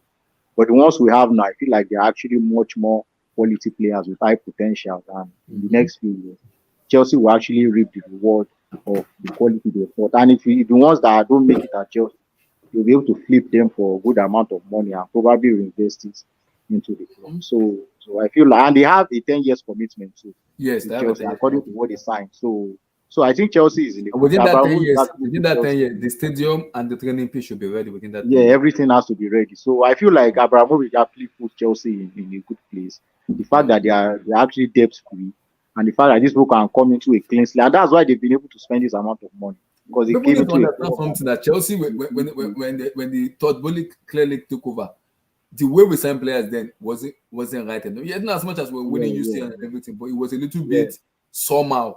Yeah, exactly. There's no stability. There's no direction. Man City were consistent. Yeah. From Pep, from Mancini to Pellegrini to Pep. They won the league back to back. They won the league that year, and suddenly they won the league. Now look at Pep. They've won it back to back again. Why? They were consistency. Exactly. Chelsea does not have it. We won the Champions, we won the Europa League, but where's the consistency in the league? We don't have it because we spend ridiculous amount of money on players and does not make any sense. Yeah. You can actually see that it's just up and down. It's all up and down. There's no actual direction. It's just about the approach to a particular season, one season at a time. Let's conquer this season. The next season will sort out itself. So there's no way you can actually go through that kind of model. Yes, the model actually won us a lot of trophies over the years. But I feel like it was already getting to the end of that particular cycle, and it was due for changes. You understand? So I feel like, yes, if Abramovich has stayed, maybe at one point they will have figured out that, okay, it's time to change direction. You understand? We don't know what would have happened if he had stayed. Maybe this whole approach will have probably ended, and they will have gone into, okay, let's start buying young. Chelsea is much more established. Let's start buying young players and chart a new direction. But we don't know since they've sold the club. We can actually see what these guys are trying to do. That, okay, this is something different. Yes, it is not going to be, it's not going to be all rosy and candies and flowers from the beginning. You understand? So, and we can actually see that gradually now stability is coming in. And everybody can look at it this way. They are looking at a new sponsorship. So in next year. What they are trying to Riyadh Air is giving us. I think they first dealt with the football side first before the business side. That was what they first dealt with the football side. Bought a lot of players, young players that will last over so many. You don't expect Chelsea to be spending this kind of ridiculous amount starting from maybe next summer transfer window. Chelsea might even be one of the clubs that will be spending the least amount going forward because they bought a core of young players that are going to last for so many years to come. You understand? So going forward, I think they had the strategy of dealing with the football side first, and after the football side has been completed, then we move over to the business side and the stadium transformation and every other thing that comes. So I feel like, yes, maybe people might not see over time. The best in London because I'm hearing they are going for 85 at the sitters for the stadium. 85 to 90. So, for what? For the stadium. So I don't know. Maybe they want to extend Stamford Bridge or they want to move to it. They haven't decided. They are working on it. If they want to extend, I think if they want to build a new stadium, they are looking into Elscott in London. Or maybe these Chelsea pitch owners that are giving them trouble. I feel like they should just. I don't know, British people and their culture. And say, yes, I know. I understand the fact that yes, it is your culture, it is your tradition, it is what you have grown up into. It is your personal, what attached you to what gives you that sense of belonging as a Chelsea fan is the fact that you are part and parcel of. Is Abdullah gone? Or am I doing? I'm not gone. No. I'm here. Okay. Yeah. Yeah. I feel like these Chelsea pitch owners, majority these fans that have stake when it comes to the pitch. Yes, I understand that fact that it gives them this sense of belonging. That okay, it gives me this attachment, this association to Chelsea. That yes, I have a stake with the football club. I am part and parcel of it. But at the end of the day, you have to look at the long-term implication of these things. How this thing is going to benefit Chelsea long term. If moving to a new ground entirely is what is going to benefit the club long term. I feel like they should just consider it and they should just leave this whole sentiment in aside and let the club do what is best for the club rather than wanting to hold the club back because you want to continue to hold a particular stake in Stamford Bridge rather than what is actually going to benefit the club. So I feel like whatever it is, they should just let go of this whole stubbornness and let the owners do what is best. If moving to Earls Court is the best decision, I feel like they should take it. Look at the stadium that Tottenham actually have. Look at how state of the art, for a club like Tottenham that have not won anything, that have not achieved anything, but they are not that elite of the club. And look at the quality of stadium they have, and every other big club all over Europe. So I feel like Chelsea is due for a very very good state of the art top class stadium. So I feel like it's long over. Abramovich has been running out. This project the plan has been there since the days of Abramovich. So I feel like it's long overdue for Chelsea to actually move to the next level by getting themselves a very, very good state of the art, quality stadium like what they are proposing. So I just feel like I hope they are able to find a way around. As an American guy, I am that I've kind of worked closely with the bully stuff in America here. Yeah. They are working on that aspect a lot, and they're looking at I don't know if you know the Philadelphia Stadium, the SoFi Stadium in Philadelphia. That's where they're going to play the World Cup final in 2026 in America. That is the final of the World Cup. I'm telling you that that's where they're going to play the final. That is in America. Yes. Yeah. Wait, which stadium again is the final? The SoFi Stadium, the Philadelphia Stadium in America. Is America hosting the whole tournament? America, Canada, and Mexico. Okay, yes. America, Canada. Mexico and Canada will hold the group stage, right? The rest are going to be in America. Okay, I'm definitely going to go to a lot of the games. Yeah, I'm going there too.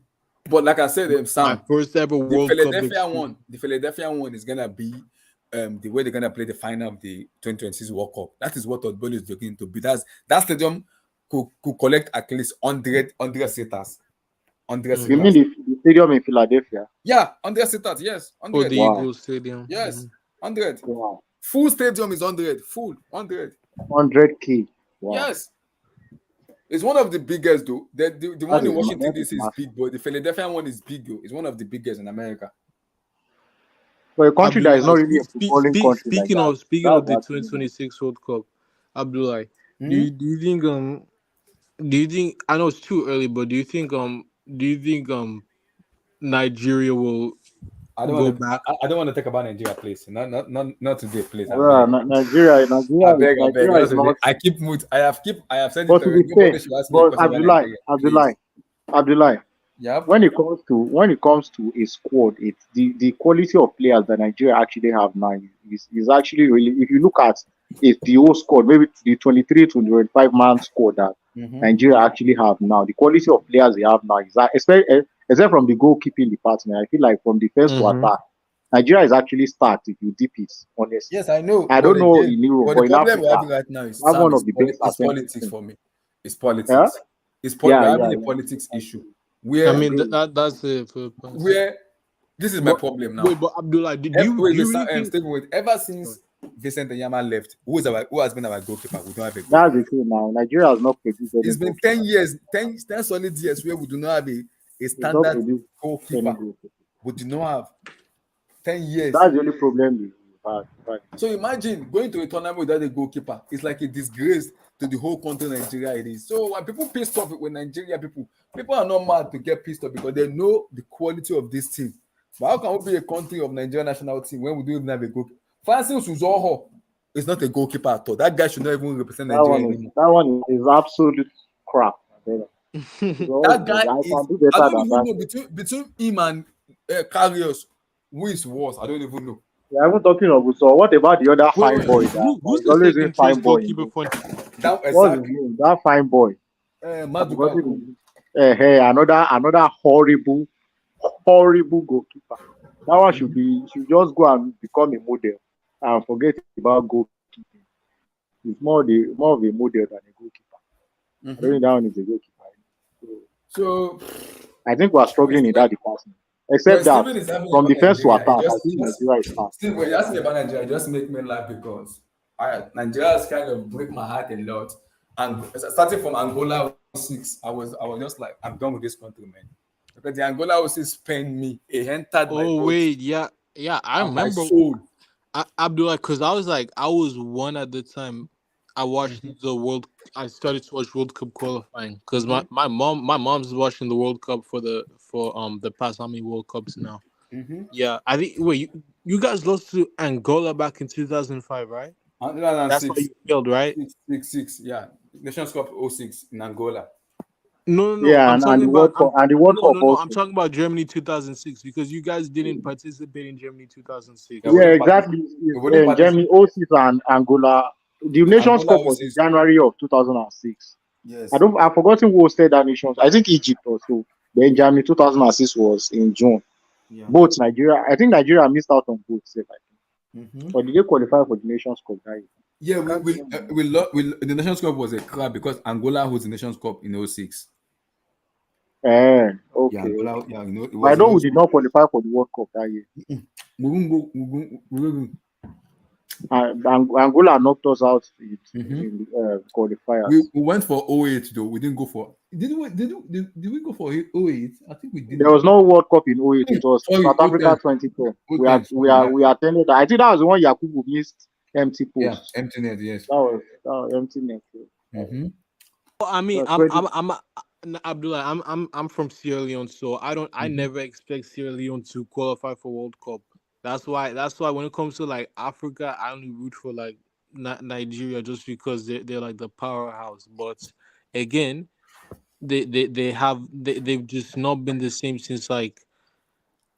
I mean, I know HH said they haven't been the same since 1998, but Mm-hmm. again, what did you guys win in 1998? I mean, I know you guys went far We to won the the Olympic. quarterfinals.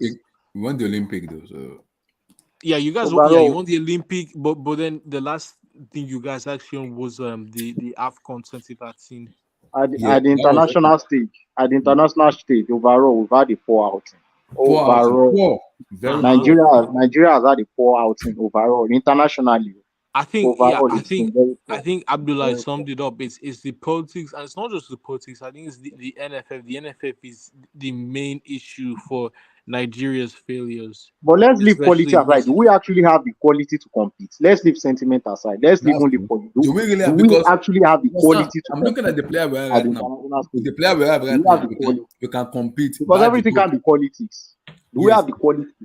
But for me, bad the goalkeeper for me, we should be able to compete with players we have right now. Bad the goalkeeper for me because we have the players to Okay, do it. that's this year, right? You are talking about Mhm. this set now. Yeah, this one. Yeah. But I'm even talking of over the years. If you look at No? the quality of African football over the years, let's even leave politics aside. I don't think Yeah. we've had that. Maybe now that yes, African We have so players are many now players in that up game. there. I think You know, we we are lack, now like, up we lack there. quality though. You know. Sam, we lack quality But because over the those years, years, those years, Sam, I'm looking at those years. I'm like, okay,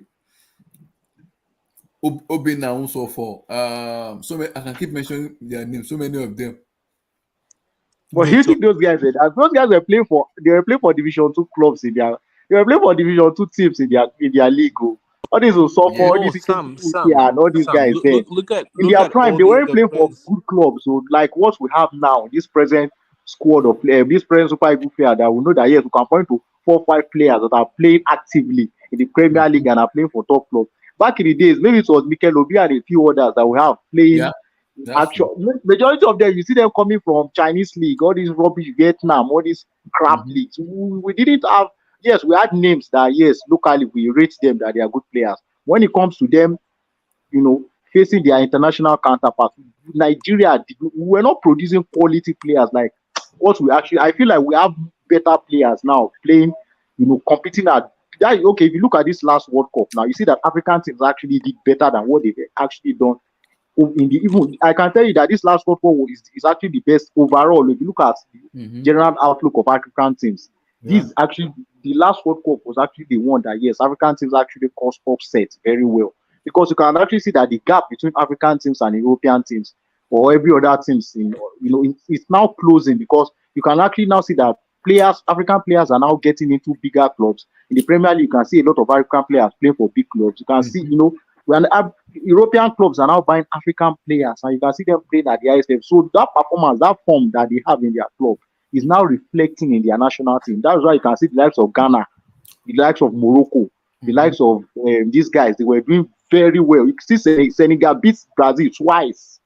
Yeah. Beat Brazil before the friendly, before the nations, before the World Cup. After the World Cup again, they beat them again. So you can actually see, look at that Senegalese team alone, from back to front. You can see the quality of players they have. Same for Morocco, same for Cameroon, same for Nigeria, same for Ivory Coast. These guys have quality players now that are playing in top leagues. So I feel like that has actually improved the quality of African football internationally. And I feel like going forward, maybe to much better. Imagine Nigeria having a Wodiya and Osimhen. You can actually pick one and Boniface. both of them are exactly. So I feel like it is much better. Yeah. And Boniface. So there are a lot of talented players in this school. Boniface also. We are spoiled for choice now. Tell me which year Nigeria have ever had this quality or this level of competition when it comes to placing. It's been long ago. It's very long. 2014, exactly. 2013. That's what I'm saying. But 2014 was you guys had quality in 2018 though. 2014 squad for me. I know you guys didn't make it. No, Steven, the 2014 squad for me, and this squad. This 2014 for me wasn't as good as this. This squad is a very talented squad. This squad is the best, my brother. See, I won't lie to you. This Nigerian present team now is the best me I've seen. Me, I'm not even. They've not achieved anything to be fair. But when it comes to quality of players and where they are actually coming from, this is the best assembly. It's not even only the 23-man squad. Even the people that they left behind at home, there are a lot of qualities that have not even made it safe. So I feel like, except from goalkeeping and the coach that I don't trust. Those two, except that I feel like, no, Nigeria have good players. And it's not only Nigeria. If you look at every other team in Africa too, you can actually see the quality of these top teams in Africa. You can see the quality. And they're even bringing export from Algeria is bringing from France. Morocco too is bringing from France. All these all these guys playing for Wolves. All these guys, and Brahim Diaz from Real Madrid has decided to play for you. All these guys now are coming in. Exactly, they are coming into Africa now. Mbuemo is playing for Cameroon. All these guys are coming into African football now to come and improve the quality of their national team. Unlike before, when you see one African team and it's only one star player that they have that is playing for one team, and that one will be the number 10 and you wear captain number. You understand? But now you can see that even Mali and all these other teams too, they are having quality players 3, 4, 5, 6, 7 everywhere. So I think it will actually improve African football generally, over time. So let's wait and see how the next World Cup will go. Hopefully it will go well though. We'll see. Exactly. Sam, going forward now, looking at the takeover for United now, because people might want to do the same thing with Chelsea, but the difference is, as an American, I exactly know what Todd wants to do. I don't know what Sir Jim Ratcliffe wants to do. For me, I don't know what he's gonna. Is it gonna go the same way Chelsea goes on that 17 or 20, or is it gonna go above that for me? Because him taking over for me, people will say he's a failure, but I'm still on the hedge on him because, like I said, I don't know exactly his plan. Until I see what he's gonna do going forward. This guy is just a billionaire that wants to own a club in the UK. See, he just wants to own a big club in the UK. I can assure you that I said it before. It's from fry pan to fire. I'm not even going to lie to you. If I was a United fan, I would prefer to have the Blazers. The devil we already know. It's better than the one that is coming that we don't know. You understand? So I feel like it is even better to keep the Blazers than this guy.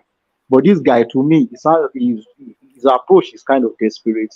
We can't even see the plan. At least you can see this Sheikh Jassim. You can see the plan. He laid down his plan. And the media is actually propagating his plan. Okay, this is what we want to achieve if we buy this club. You understand? Even for a reasonable owner like the Glazers, if they actually have the interest of United at hand, there's no reason why they shouldn't be selling to this man, no matter the condition. I'm sure if they come to the table, they can reach a compromise when it comes to if price is their problem. with the way these guys have big plans for United, I feel like if they can come together and reach a compromise, if the Glazers are actually, since when this Sheikh Jazim has been pushing since last year, pushing the Glazers, and they refuse to budge. Yeah. How you want to sell United for 7 billion, a club that is not even they are not at the top echelon of European football. 7.2. You understand? The value of the club has dropped both when it comes to market value and even on the stock exchange. That was the reason The value has dropped. They can only buy I can only buy it for 6.4. I can't buy. So it's only a desperate man like Jim Ratcliffe that can give them what they want. You understand? A potential owner that knows his onions, that has plans, will not buy the club for what they are quoting. It is about if they actually have the interest of United at heart as a club and their fan base, they could reach a compromise with Sheikh Jassim, who has actually laid this. Okay, what is the plan that this man is actually doing? This UK guy, what is his plan? Is that we've not seen anything. It's just all about the Qatari owners who have made it clear how they want to move the club forward. I can see this Jassim buying Tottenham Hotspur. That's what I'm saying. Now, if another club, if another opportunity opens up, you see him, you come back again and come and buy, because I can see that they actually want to own a club. They are not only maybe yes, they are eager to own a club, but you can see that they actually have big plans. You can see these people are not there these people are already rich. They are not there to come and fleece the club of money. They are here to compete. They are just here to win. They just want to see the club winning. That is it. And when you have owners like that, there is no way the club is not going to move forward. So that's the kind of owner we had in Abraham. The annoying part about it is this is it now. This is the sick stuff about it with Jim Ratcliffe. Because I was speaking to a United fan this morning, because the guy told me, Abdullah, Jim is gonna buy United. I'm like, what? Before even Fabrice today said, I was like, are you sure? You said because you look at the Glazers and it was like, I don't see Sheikh buying it. I see Jim going for it. It's like, why? He said because Jim is the darling of English football. Yeah, especially the UK people. They will sell it for Jim rather than selling it for the Qatarian because of the Man City and the Newcastle people. Now, because if they sell for Qatar, it will be a conflict of interest. A lot of people is not going to agree. Now, it's going to cause a lot of problem. Somebody will have to get sacked. Somebody will have to leave his job due to United getting. Of course, they want to. All the people that have been listening, they will change. They will change the. They know if the Qatari is coming, they will change the whole culture of the football club. And changing culture is going to mean that a lot of people are going to lose their jobs. Yes, exactly. Just the way Todd Bowley did when he came in, and exactly. I was about to go there. Just like Todd Bowley. Now, most clubs are not happy because of the way Todd Bowley spent. Todd doesn't care. What they refer Chelsea to is 1 billion. 1 billion. That's the name they're calling Chelsea now. Yeah, exactly. Todd doesn't care.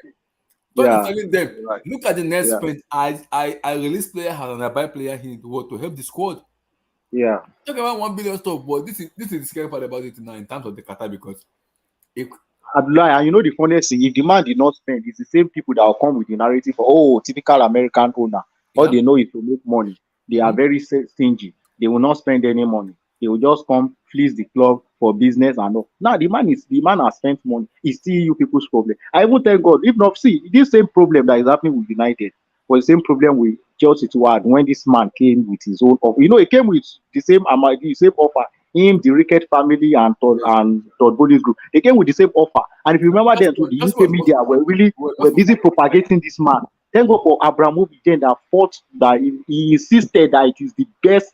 It is not only about the money, because the money was going to charity anyway. It is the person, it is the group that is coming with the best plan, the best roadmap for the club that is going to choose, no matter the pressure that is coming from the and he stood by his word. But the Glazers, obviously, they are interested in money and whatever will line their pocket. So they compromise on whatever. The scary part.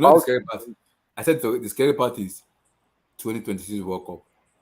That's what the American people are taking over now because of sponsorship, money going and coming in.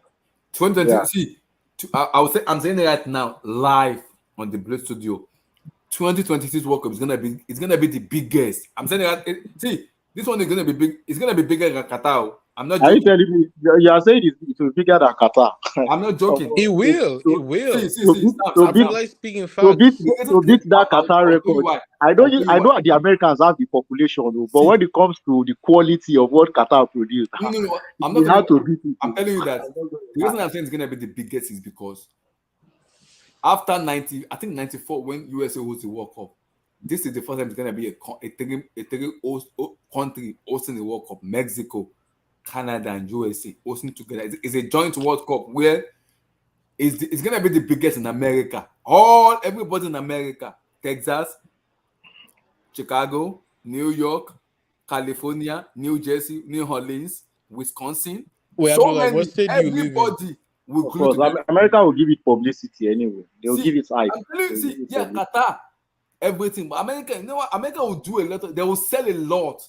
They will. FIFA will make a lot of Oh money my from days. America. America will be rich when it comes to 2026 World Cup because they're already planning it already. I'm telling you, it's gonna be the biggest. It will ring bell. Qatar 2026 World Cup will ring bell across the whole entire world. Of course, that they will give it for It's America now. That's why the ownership now are taking over now because they know 2026 we have the power. Todd is taking over because he knows he's gonna have the power in 2026. Wait, He Abdullah, knows. what state do you live in, Abdullah? I live in Chicago. Oh, okay, so you're gonna So I live in Virginia, so I live close to DC. I know So Virginia. That's a very good city though. yeah, but we were gonna have games from the World Cup in DC, but yeah, they No, I changed think it. it's been So set already, but I think it will be confirmed a year before the World Cup in 2025, which is the group stage will be played in Mexico and Canada, while the remaining round of 16 will be played in America. The that's Atlanta Georgia Stadium. crazy. They should be able to play some games in America. The group stage is always a lot. I think I think they've increased the number of teams. Safe. Is it not from the 48. It's gonna be Formula One? 48 48. teams, Abdullah. 48. There's gonna be 48 teams. But I think So they'll play some games in They will play America too. some Now games in that's a America. lot I'm of thinking magic. about they will mix it, but the official once you get to the round of 16. Yeah. I guess Yeah. they will just face there. Yeah, I understand. I get your point. Mhm. Washington DC, the Philadelphia, the Atlanta Georgia, the Mercedes-Benz Stadium in Atlanta Georgia will be played there. There is one in there's one stadium also. I want to remember the stadium. There's one stadium also in Mexico, one of the Texas, biggest. AT&T, AT&T too. Yes, the AT&T. Dallas Cowboys Stadium. Yes, that one is. I like that one too. There's one in Mexico too. Canada too has a stadium too. So they're gonna mix it, but America's already now they're already working on the stadium pitch. How they're gonna make everything work? It's gonna ring bello. That's why the American owners are taking over the club now because they want to have that superior power. And for them hosting the World Cup, that gives them so much happiness and so much power going into 2026 in 3 years' time. Yeah, and they will make a lot of money anyway. They will make a lot of Bastard money. money. I Bastard know. money. One thing I know is America will give it Sponsorship. publicity. The world Sam, we're talking about money. sponsorship What will of be sponsorship? yeah, Sponsorship will yeah, come. yeah. Oh my Sponsorship will people will make a lot of money too. Sponsorship Sponsorship. will be publicity will be much more, the hype and everything, and the stadium will be much more. The women, do The you know the hype crowd, the Women World Cup get in New Zealand and the host nation and Australia? yeah. It was one of the biggest, one of the most watched women's World Cup in world. Mhm. That one is just because America played though. Wait, Imagine what this happened? one being host in America. This one is gonna be host here in USA. Come on. Nah, If you ring bell, the 2023 Women's World Cup was one of the if best. you ring bell, 2023 was 2022 was amazing, but I know US will take it. They will take Oh it a wait, step. Abdullah, there were rumors and reports saying that the year after 2026 Men's World Cup, the Women's World Cup of 2027 will be hosted in USA. no, So I there don't was think it's gonna be in USA. They haven't confirmed that. They will confirm that in 2025. I know, but yeah, They will confirm it in 2025 for the Women's World Cup, but for the 2026 World Cup, oh my days in heaven. I cannot wait, man. I cannot wait. Let's hope Nigeria will qualify. let's hope. Let's hope. Even if they don't qualify, I'm traveling there to go and enjoy myself. I'll be doing a lot of what. No, It will be more. It will be more fun. Abdullah, on a It will be more serious fun note, if Nigeria actually qualifies. I'm It will be traveling more there fun. to Lord have mercy. Sam, on a serious note, if Nigeria wants to qualify, though, they will need a better coach. I mean, that coach that's Yeah, coaching, you are right, my brother. You are I don't, correct. yeah, because the Portuguese guy that's in charge of the managerial job in Nigeria, I don't trust him. The I guy is don't shit, trust him my to win brother. The guy Nigeria is and rubbish. AFCON. I don't trust him to Rubbish. Lord get have mercy. Nigeria back in the World Cup. I don't. Nah, I so mean, that guy is crap, my brother. That is exactly crap. like y'all could have at least kept going at war. This team should be doing better for the quality they have. They should be doing way better than what they're actually producing right now. And the problem is coaching. It's not just the players. The problem, the only thing this national Well, team is Sam, lacking the now thing is, is it's coaching. not just the coaching; it's also the NFF. The Exactly. Yeah, NFF you're is right. the You're right. main problem. You're right. They even said they are owing the man. I heard they are owing the man. And Sef. Despite the fact NFF that is owing money. The they are still NFF, owing him. Salisu Yusuf, All these guys. everybody who's a part of the Corruption current. plates. So much corruption is happening in Nigeria and politics. The NFF has all, they've been crap for years. Since I started learning about football, I've been hearing people complain about NFF So for many years things. So and many. years and years, from one administration to the other, and things have not still changed till now. Things have not still changed till now. It's still from fry pan to the one that is coming in is worse than the one that is actually going out. Lord have mercy. Another one that is coming in, the one that is going out. It's just let me come to Kuz. Sir Jim Ratcliffe. I no longer watch Nigeria. Lord have mercy. Me, I have to do it because I'm a YouTuber and I have to do the Nations Cup in January. Lord have mercy on me. God help my life and help my head. But till then, I don't know what to say. Kuz, Sir Jim Ratcliffe, potentially new United owner, as Sheikh Jackson Sheikh as the draw. Give me your take. Can you guys hear me? Yes, sir. We can hear you. Big up, man. Yeah, this. Charlie, where do you start, man? This is the same guy that wanted to buy us, right? He wanted Yes, to. it was the same guy. Yeah, the same guy. And they saying that he had a Chelsea. Yeah, they said he had a Chelsea season ticket and all this stuff. Yeah. That was the narrative they want to push there. That he's a Chelsea tickets owner. And it's a lie. The narrative now is that he's a Manchester guy. Candy. Wasn't that Nick Candy supposed to be the season? Oh, okay, yeah. I think that was Nick Candy. Was it Nick Candy? Yeah, because he's the Chelsea fan. There was this other Saudi guy too that he said is a Chelsea season ticket. Yeah, that was. I forgot the Saudi guy's name, man. Oh my god. Yeah, that they actually went to they were showing us his picture when it was at Stamford Bridge. Yes. So go ahead and Kuz. Yeah, but either way, man, these guys, they just look.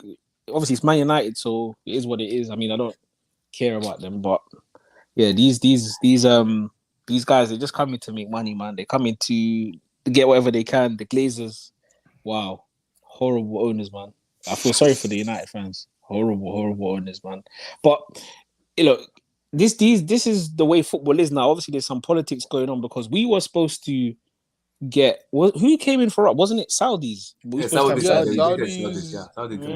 So there's obviously something going on where they're being careful. I think the problem is because of the Newcastle and no, I think those Saudis those ones were not the richest of the richest Saudis. It was just a consortium that was actually coming together.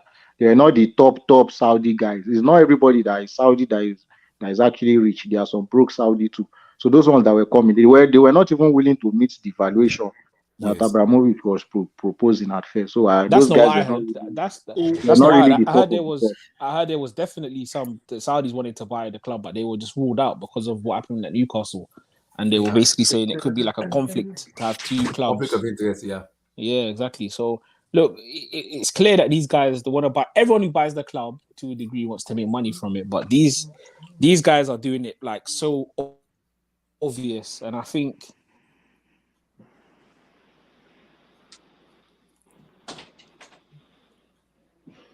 go ahead. Nobody wants these guys. Yeah. You hear me? Yeah, we can hear you. Yes. Yeah, we can hear you. Continue talking. We can hear you. Yeah, Todd Bowley is exactly the same.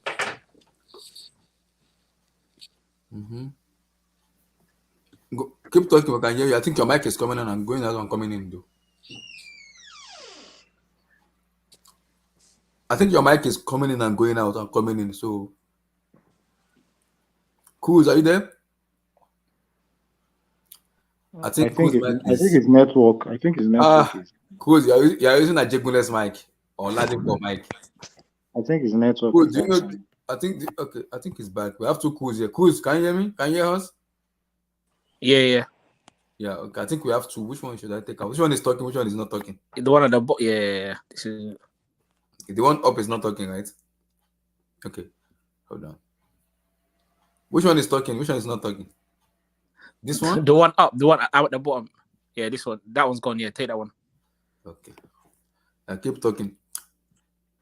Yeah, man. I think he's exactly the same as Todd Bowley. All these guys, man. They all just want to invest, make money, multi-club system, buy 5, 6, 7 football clubs, have them all making money, transferring players, and just milking the clubs for whatever they can do. So yeah, it's bad for United. I think if they can try and find a way for it not to happen. Is it gone or am I the one having problem? No, I think it's gone now. I think cool. The problem is the Jasim guy is proposing a double the deal of United, which he said he valued United for just 3.4. So and he's doubling it to 6 point everything to approximately to 6.4. Why this Sam Jim Ractcliffe, yes, it might be buying 25% ownership take ownership say, but if I approximate it to him having the full stuff in it, it's gonna be 7.2 in terms of him buying everything out. So I think United being sold for 7.2 for me, with the way they are right now, for me, that's a bit overboard for me. It's extremely over market value. That's too much. They don't even, how much was Chelsea bought? 5.2, right? 4. It was not up to 5. So I think it's 4.8 or something like that. I think it's 5.2. I'm not sure it was up to 5. Check. It's not 5. Yeah. 4 point something. United being sold for 7.2, that's too much. That's a lot of money. Not even in It's actually ridiculous. It is ridiculous. Chai. It's ridiculous. That is extreme fleecing. That's why I'm worried for United, because this man will come in and they will just want to come and penny pinch because they've spent so much money on buying the club. And I'm sure the money that is going to be using to buy this club is not 100% his equity. Yes, I will borrow money. He will borrow money, and is in one place that they will get the money back to repay. Yes. And that was what you see when you have an owner that actually cares, you have to just give it to Abramovich. Chelsea made sure then that nobody is bringing borrowed money to come and buy the football. It is your equity. The consortium came with their complete bank statement to show that yes, we have the money, cash. Everybody that was coming to the table came with cash in your account. But I'm 100% sure that this Jim Ratcliffe, this 7 point something, was for 4.5. 4.2. Yeah, I told you it was not to 5. I'm 100% certain that this Jim Ratcliffe guy, the money is going to buy this club. He's not 100% equity financed. Ineos is taking a loan, taking on a loan to buy this. Buying the club with a loan to another one, and he's going to service the debt with his own equity. He's going to service the debt by making the money from the club. And that is how you begin to, those are the signs of unambitious owners, because they have an actual responsibility financially that they need to take care of, that will affect the day-to-day running of the club on the footballing side. So when the financial side is affecting the footballing side, tell me how the club wants to move forward. So I don't really see any positive in this takeover. If I was a United fan, I would really, really be pissed off. I'll be very, very sad. Not only that the Glazers family have screwed them over, they've now screwed them over. They've screwed them over in terms of how they've run the club over the years. Now they've now screwed them over in terms of how they are even handling the taking over of another person who is not going to take it from £5 to 5. So I don't really know. They are moving. I don't know how they want to do it. It's a sad situation, in my opinion. And imagine Sam, they don't make the UCL. Yeah, you can see it. They are clearly going to sack this guy. If Jim Ratcliffe takes over, possibly if United continues in this run, they will probably, and their Champions League ambition is under threat. They'll probably agree to sack this manager and get somebody else in, do some wonder rubbish. And the whole, I don't even really see it, and that is my worry. I can't see the plan. I can't see the roadmap of what they actually have from this club, rather than just a desperate Englishman that wants to buy a big English club. That's the only thing I can see. And the English media is trying to. Why exactly? Why did the Glazers exactly rejected the offer of the Jazim Sheikh? Why? I don't know. Imagine someone Is it offering arrogant? almost Can half we to call it? double your Can we market call it value arrogant? outrightly. Can we say arrogant, or can we just say maybe they didn't meet their valuation? But for me, United does not worth Not 7.2. willing to get to 7 billion. They were not willing to. 7.2. No, They've no, seen it that 7 point something. They've seen it that they are paying way. They are already paying way above market value already, and you are now taking them above the reach. It's like you are just taking the piece out of them. You understand? And the Qataris too will not want to make it look as if they are just some money bags that are desperate to buy a club. You understand? They also have to protect their own integrity too. You understand? This whole thing is about narrative. The whole game is about narrative. Yes, you want to buy a particular entity, but you don't want to also sound weak, or you don't want to come out like a desperate person or a weak person. You understand? So when it comes to you have to be negotiation, strong on the negotiation table. you have to be strong you have to be hands-on when it comes to negotiation. You get, especially for clubs of this size, and when the transaction is as big as this, you don't want to come out as a person that they fleeced, or come out as a person that they just duped you because you're a money bag. You understand? And they know that the Qataris have money. You get, so the Qataris too will have their own benchmark that, oh, hey, we are not willing to get past this amount. It's either you take it or you leave it. And the Glazers have refused to push, so they walked away. You understand? But this desperate Englishman that is here now is obviously going to take over. I wish United fans all the best, though. I don't know. I wish I them don't all wish the them all the best. best because they wish me down. I know they are going to need it, because what they are about to get into, they are going to need the best, my brother, because it's not looking But good. I'm not wishing them the best. No, United fan, it's not, when they took looking over from good. Abramovich, they wanted us to go to relegation. Gary Neville wanted Thomas Tuchel to go to United. Then Ogun will punish him. Gary Neville. Now you have been taken over by Jim Ratcliffe. Lord They have are mercy. going to cry, tired. This is just You the will beginning. I They want are to going to see cry. Gary Neville. This is my position to you. I want you to cry on They are going Sky to cry. Sports. I'm telling you. Cry very well on Sky Sports because I don't give an F. And When Chelsea this was one being now. bought by Todd Bowley, you wanted us to go to relegation. I remember very well. So this is a law of karma. This is And karma coming back to you. Abdullah, the funniest thing, they've been shouting Glazers out. At least those ones have been there for so many years. So it felt like they are due to be out. Radcliffe cannot take over in a year This now man is from taking now over on. 25%. That's Ownership. now Yeah, I'm with the saying, even if he potential of now takes, being the full owner, with the potential of being the maybe in a year or two, he takes over yeah, full in ownership, 2 years. In 2 years. and things start going left. There's no way you can say Radcliffe out. Nobody will sell an investment of this size after 2 years. So it's going to be there for the next probably 10 years minimum. So it's going to be a long road of suffering, my brother. The only thing that can save them now is for the footballing side to be good one way or the other. Like maybe they sack this manager and get a very good manager that will just manage the resources they are going to have and take them to the next level. Like what Poch was doing with Tottenham there with Levy, or what Klopp is actually doing now with Liverpool under their manager. A manager that can work with very little budget but can make the best out of it. So if they are not lucky or fortunate enough to get a manager like that, they are finished. That's just the footballing side is going to be seriously affected. You understand? So I don't know how the Nana, thing.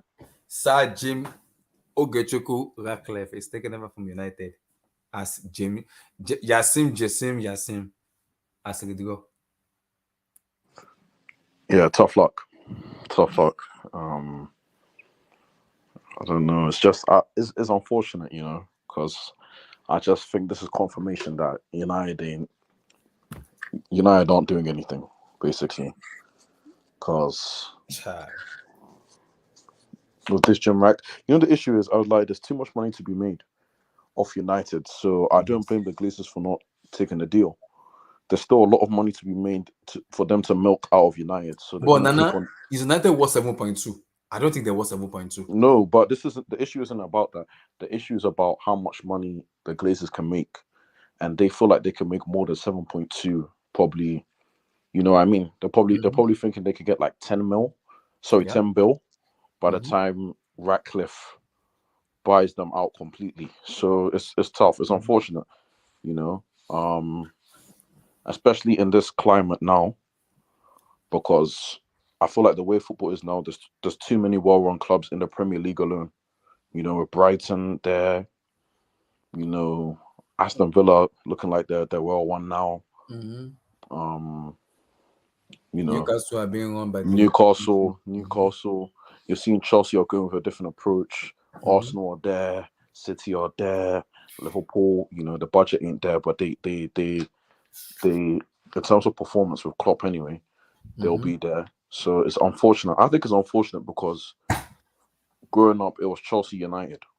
Yeah.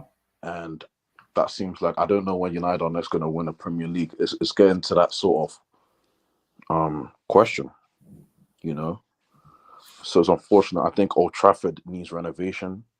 In terms of infrastructure, probably Carrington as well. I don't know. I'm not a United fan, so I can't explain. I don't really care, but it's unfortunate, you know. So, but shout out them. I think for Sir Jim Ratcliffe, he's a United fan supposedly, so hopefully he would have the best, you know, best interests at heart for United. But you don't know, man. His record with Nice, poor. Yeah. In as much as they're doing very well this year, I still don't trust him though. Yeah, with Nice is poor, so we have to see. Like I said, they aren't doing very well from the ownership side. They are doing very well because they stumbled on a good manager. That is what I just said previously. That if the only way United can come out, who is the manager of Nice? I've forgotten his name. I think he's Italian. He's more of this De Zerbi-like kind of manager too. This very progressive and attacking manager that they got. He has really turned the fortune of the club around. His approach is very similar to De Zerbi. I've forgotten his name again. So, except they are lucky to get a good coach, like what Liverpool has in Klopp and what Tottenham have now, with useless owners but a very good manager that is saving the footballing side of the club, they are not going to get out of it. Is Francesco Fario. I know he's Italian or something. He plays similar to De Zerbi. Who is currently the manager of Nice? 34 years of age. Yeah. He's a very young, progressive man. His football is similar to what De Zerbi is playing with Brighton. So okay.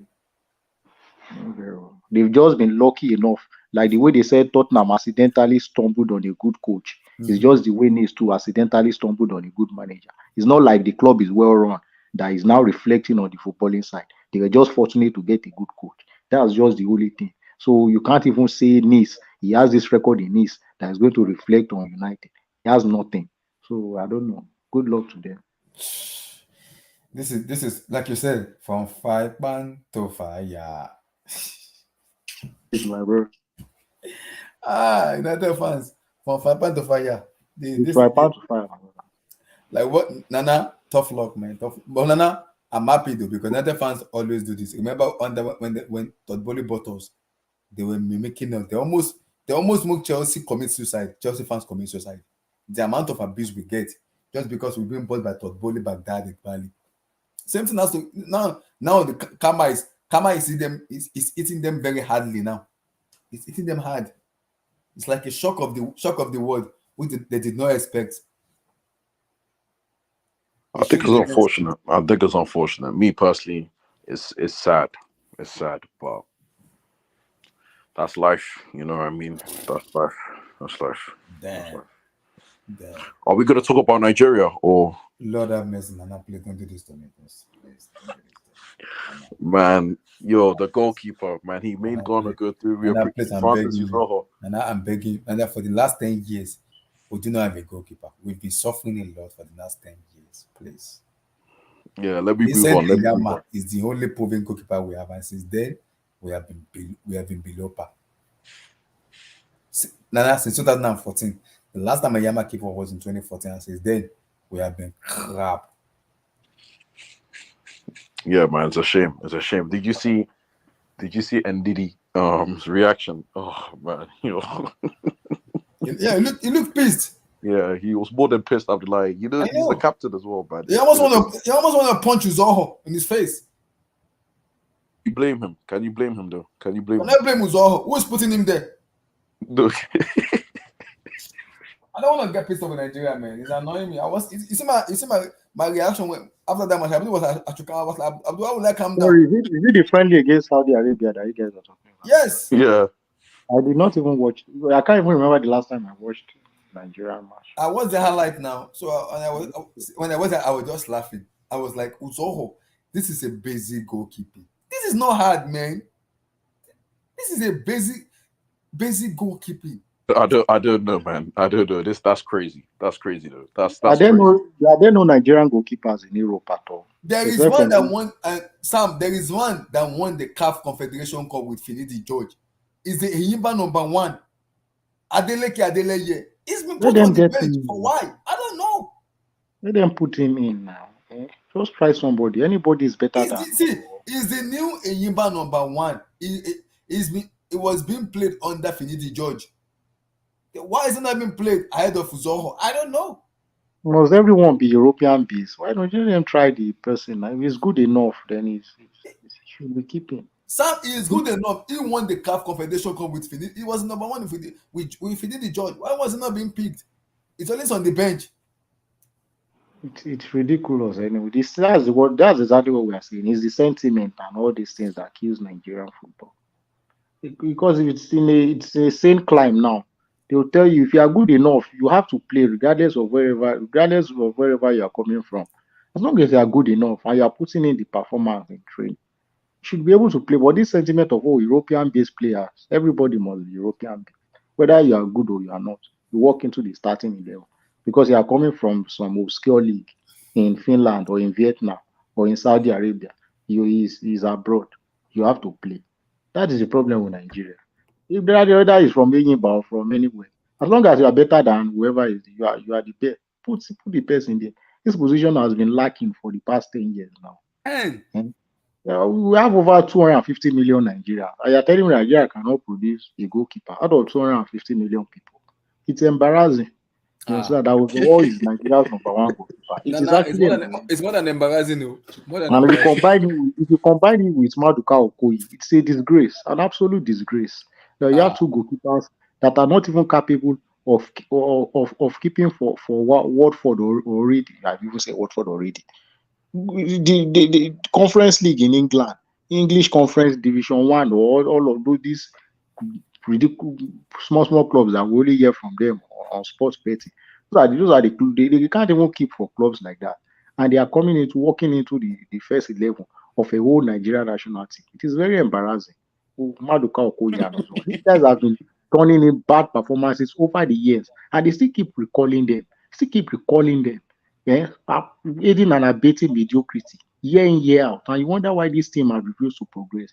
When you don't have a spine, how do you expect the team to progress? Okay, we have strikers, we have midfielders, we have defenders, but a very key area of the spine of a team, which is the goalkeeping area, is lacking. How do you expect the team to take the next step?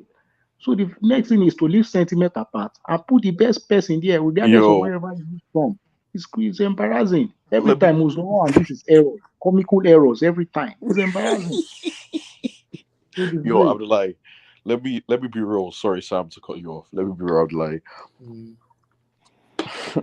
After the Ghana match, Francis Azoho should have never kept for Nigeria again. I don't understand why it's being goalkeeper. I don't understand. Like, he must have some nudes of. Maybe it's not nudes. It's the Nigerian way. Maybe he's paying the coaches now. Put more money in their back pocket. Everything is not nudes. No, Nigeria. When it comes to Nigeria, there's nothing like nudes. It's money. Money must exchange hands. Maybe somebody is cooking some dollars in their back pocket. So they are not interested in the progress of the team. It's about financial and personal gain.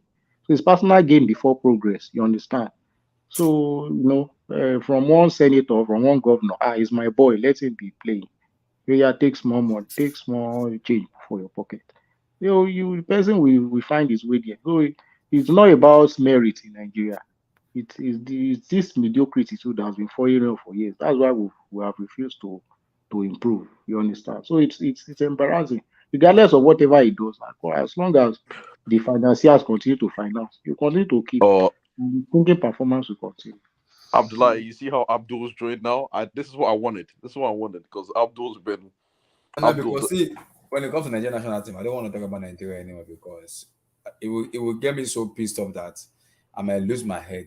So like Abdullah, let the viewers listen to Abdul, because Abdul is knowledgeable about Nigerian football. Abdul is an idiot. Sorry. There's even nothing anybody can tell me, brother. Say You see this that Maduka Okoye, someone is paying the coaches to have him in that team. There's nothing anybody can do. Maduka Okoye, so maybe his father or somebody is in the government that is paying for that guy to remain in that. There's nothing, because there's even the people that the goalkeepers that I'm playing with in my street here, they are way better than Maduka Okoye. The last time I saw this guy play, I was so embarrassed that this one in Nigeria, you should be modeling, not keeping. You don't look like a goalkeeper. Your calling is to be a model. Why are you keeping? And he's keeping for Nigeria. It is embarrassing. I'm telling you, everything about is called this corruption is eating deep into our system. It's just ridiculous. I feel so. That's why no good coach will ever want to coach in this under these conditions in Nigeria. Good It's the coach. same average mediocre coaches like the one they have now that they will continue to have. That will compromise for a few dollars and we put every cock and jack and dog in the team. See, Nigeria matter. I'm just tired of it, please. You guys can. Now, no, please don't ask me Nigerian question anymore, please. I beg you. Hey, Abdul, where have you gone, man? This guy Abdul left. Abdullah, he left. He's coming. Abdul, better come back. You better come back. Abdul. Yeah, Abdul, man. Come on, man. The viewers want to hear you and hear your wisdom. And So your I want us to talk about something. He's back. He's back. Get your pencil, get your Bible, get everything ready. Guys, we're gonna talk about players in their prime. We're gonna rank them in their prime. You can add trophies if you like, and you can just add them pure prime.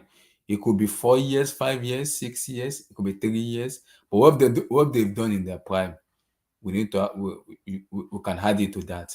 So it's gonna be the first one is gonna be Forlan, Tevez, Edinson Cavani, Gonzalo Higuain, Radamel Falcao, and Zlatan Ibrahimovic.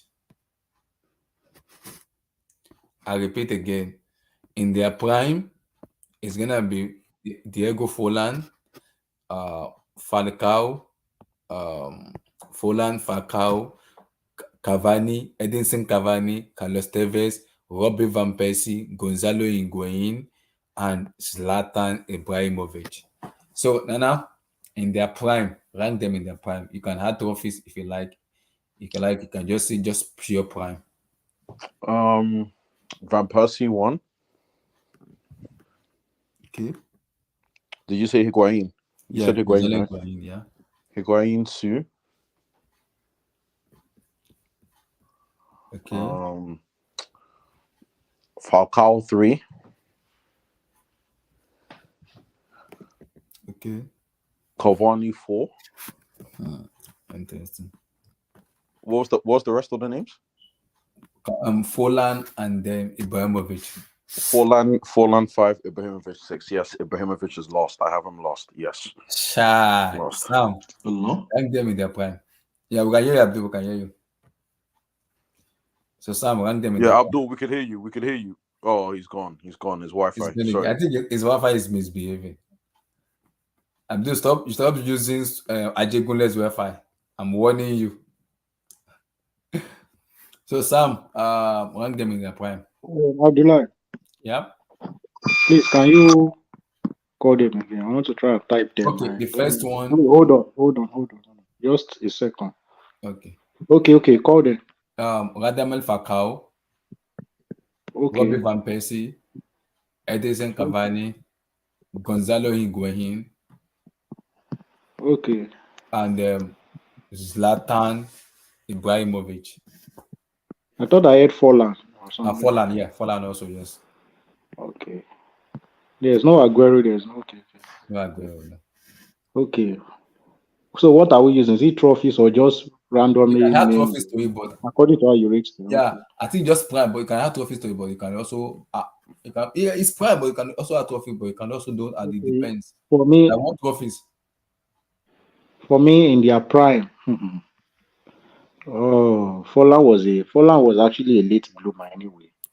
It was started in 2010, if I'm not mistaken. 2010 though.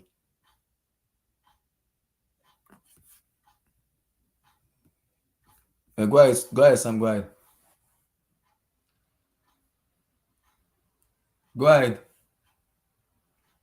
Sam, go ahead. Yeah, can you hear me? I can hear you. Yes, I can hear you. Okay. For me, number one is it's difficult to. For me, number one is Edison Cavani. Why Cavani, I know Cavani? Wow. Cavani is going to be my number one cause the goals he scored at Napoli, the goals he scored at PSG. Yeah, I think Cavani was actually fantastic. So I think Cavani for me number one. Number two will be Ibrahimovic. Obviously, is a legend. And when it comes to individual ability, I think he's even the best out of all of them. But as a striker for me, I rate Cavani more. Cavani in his prime was amazing.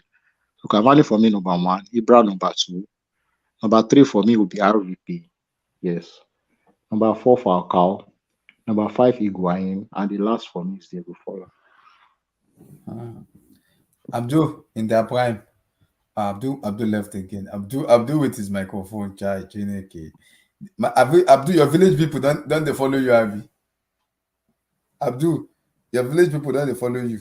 Shebi, your microphone is becoming annoying. Your village people don't they follow you. Chai.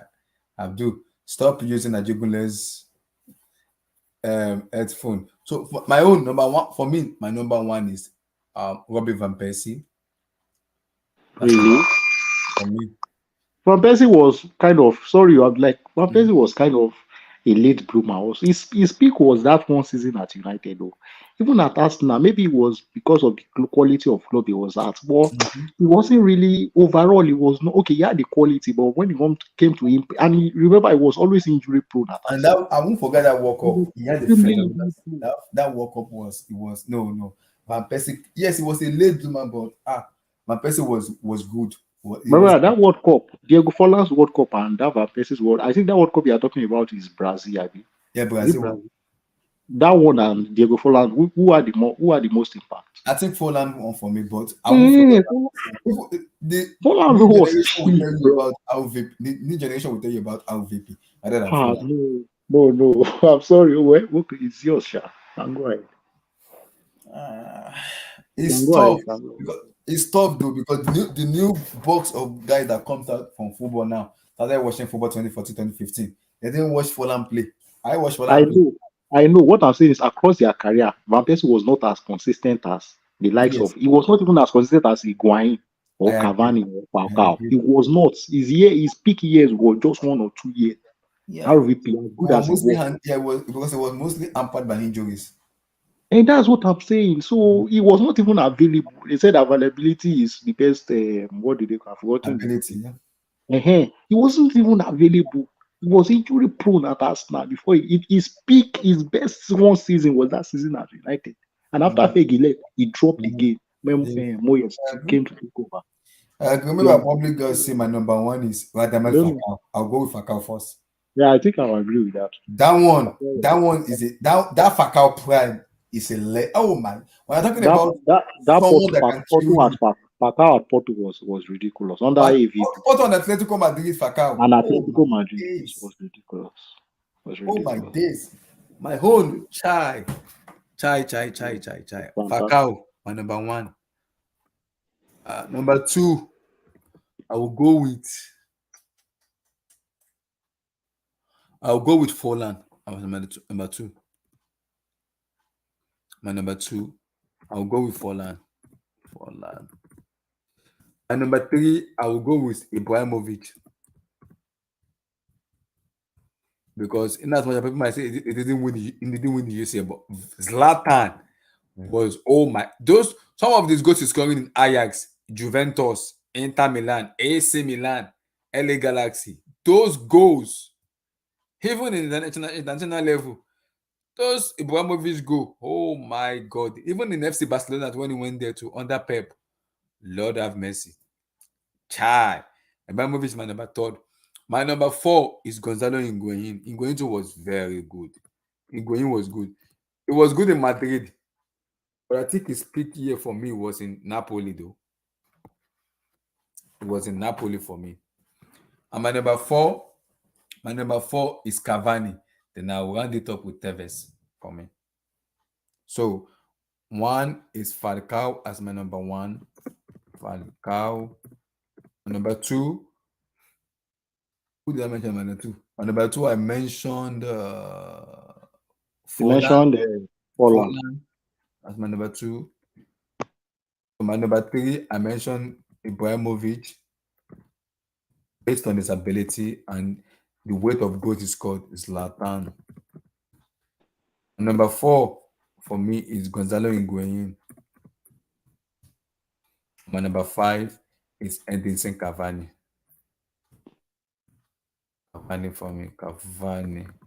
And my number, Abdullah, yep. maybe you have a knack for people with short careers. For me, Diego Forlan shouldn't even be second. Tevez season at Man City and United or eclipse any season that you want to bring for Forlan. Tevez in the Premier League for United and City. There's no season of Forlan that you can use to compare in any way, shape, or form. You understand? So I don't know how you put Forlan in second. My Forlan is brother, Tevez. because Forlan no near Tevez one leg. yeah, but Yeah. for But me, look, you have to consider longevity now, consistency over the years. When it comes to consistency over the years, Forlan does not smell Cavani, Tevez, or Higuain in any way, shape, or form. His peak was 2010 South Africa. Finish. That was all it.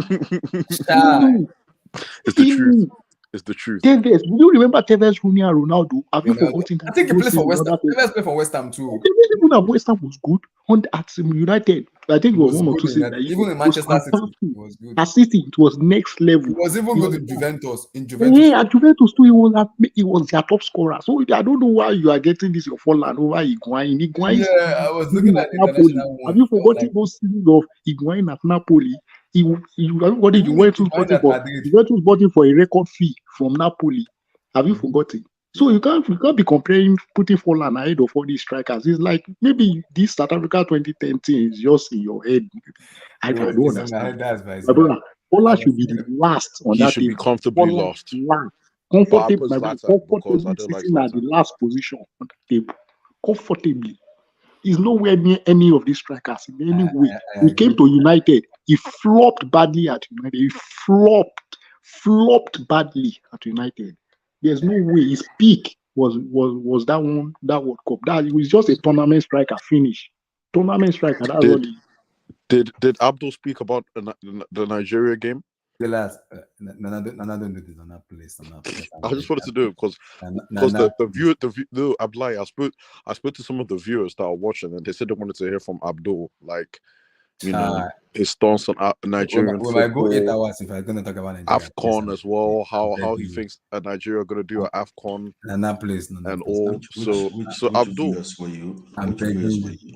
which viewers were you speaking to, Nana? Don't worry, the viewers that are watching the show, man. Nana, please don't do this. That's why I left Abdul. I left for a brief period of time. They're like, "Oh, why is Abdul leaving the show? We want to hear from him." So, you know. So Abdul, give me your in terms of your top 5, rate them. So Damien said, I speak on Nigerian football as well, Abdul. Zlatan is first easily. Zlatan is first. Damien, first. I won't put Zlatan ahead of Falcao though. Mine is Falcao because I watched Falcao play. This guy says Zlatan. Atletico. No. I know Zlatan he has consistency and longevity from Ajax to Juventus to Inter Milan, AC Milan. I know he has longevity. The amount of goals Zlatan scored, oh my days. But I won't forget Falcao because Falcao was just pure El Matador. When it comes to striker, I will never forget what he did to Peter Cech. When he was in his prime, Cech was on his prime that year. He killed Cech. Yeah. In final, he scored hat-trick on that league. He killed Cech that year. Right leg, left leg, header. Oh my days, Falcao was good, man. But then the thing is, sometimes you look at Zlatan, you think that he actually strategically found a way to manage his career. Mm-hmm. So are you guys hearing me well? Or Okay, yeah, we could hear you. We could hear you. Okay, it's not too loud or something like that. Yeah, we can hear you. We can hear you. Okay, because I'm using a different device. Mm-hmm. The thing is, sometimes you look at Zlatan like he sort of like strategically managed his career. You know what I mean? Like he was at Ajax for like 3 seasons or so.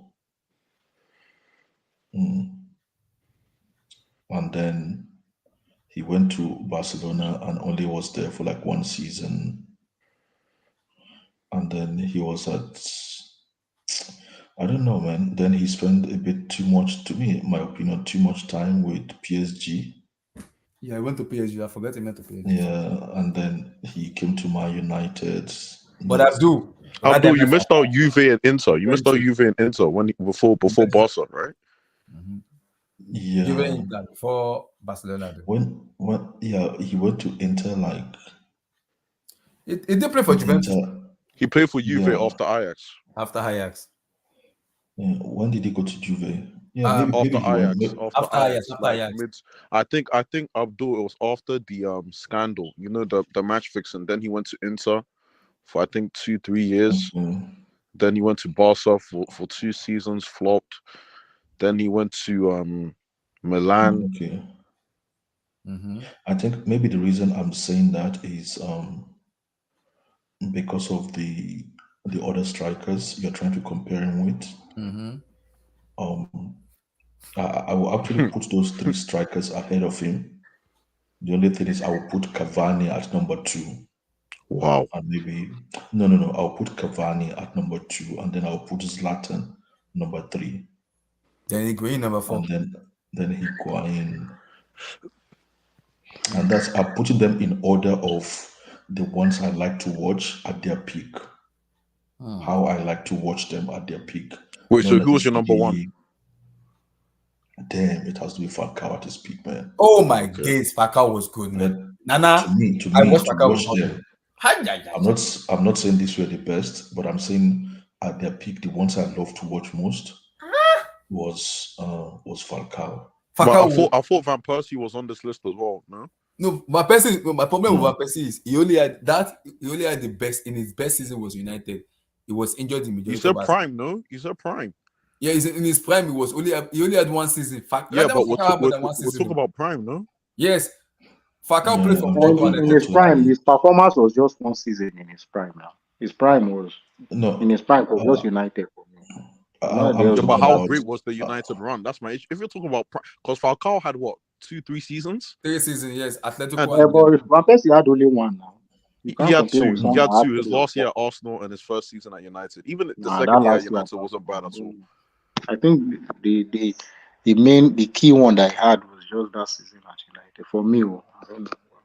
And where do you rank that across strikers then? If you can't compare that with what Falcao had at Porto and Atletico. It does not come close. And do you it's prime. No, if you're talking career, that's another thing. If you're talking who's had a better career, prime, bro. Prime is your best version of yourself. Exactly. It does not come close to either Falcao or Cavani. What these guys are. Oh my god! Falcao had at Porto and then Atletico. Yo, comment section. Come here, man. Comment section. Do you watch Falcao in Porto? Rather, Falcao was my number 2. I'm not even going to lie. Tevez will come before RVP. Tevez will come. Carlos Tevez will come. Yes, now. Carlos Tevez at United and City will come before RVP. This is bad. This is bad. I'm not taking. I'm not. Tevez will come before RVP. This is bad. No, Nana. I'm not taking anything to judge them. I'm just saying. Appeal. No. Based on how I want to watch them. Okay. So it's just for my own eyes. I'm not rating them by anything. So Abdul, what sort of striker do you like? Because you said Falcao's your number 1. So that's your sort of striker that you like to watch. Like, so who's your favorite striker then of all time? No, that would be very difficult, man. But I'm talking about a pure striker that I like to watch. Okay. I think Falcao had everything at his peak. Okay. To me, a striker. I come from the era where a striker's action is just judged based on what he does in and around the 18-yard box. There were some strikers then, and where don't let the ball just touch any part of their body within the box. The keeper will have a job to do. Them kind of strikers are the strikers I really normally used to rate. I wouldn't say rate, that I like to watch anyway. as a striker. So it's just purely on the footballing basis and through my own eyes. Because I just believe then that every other thing else is for other people to do.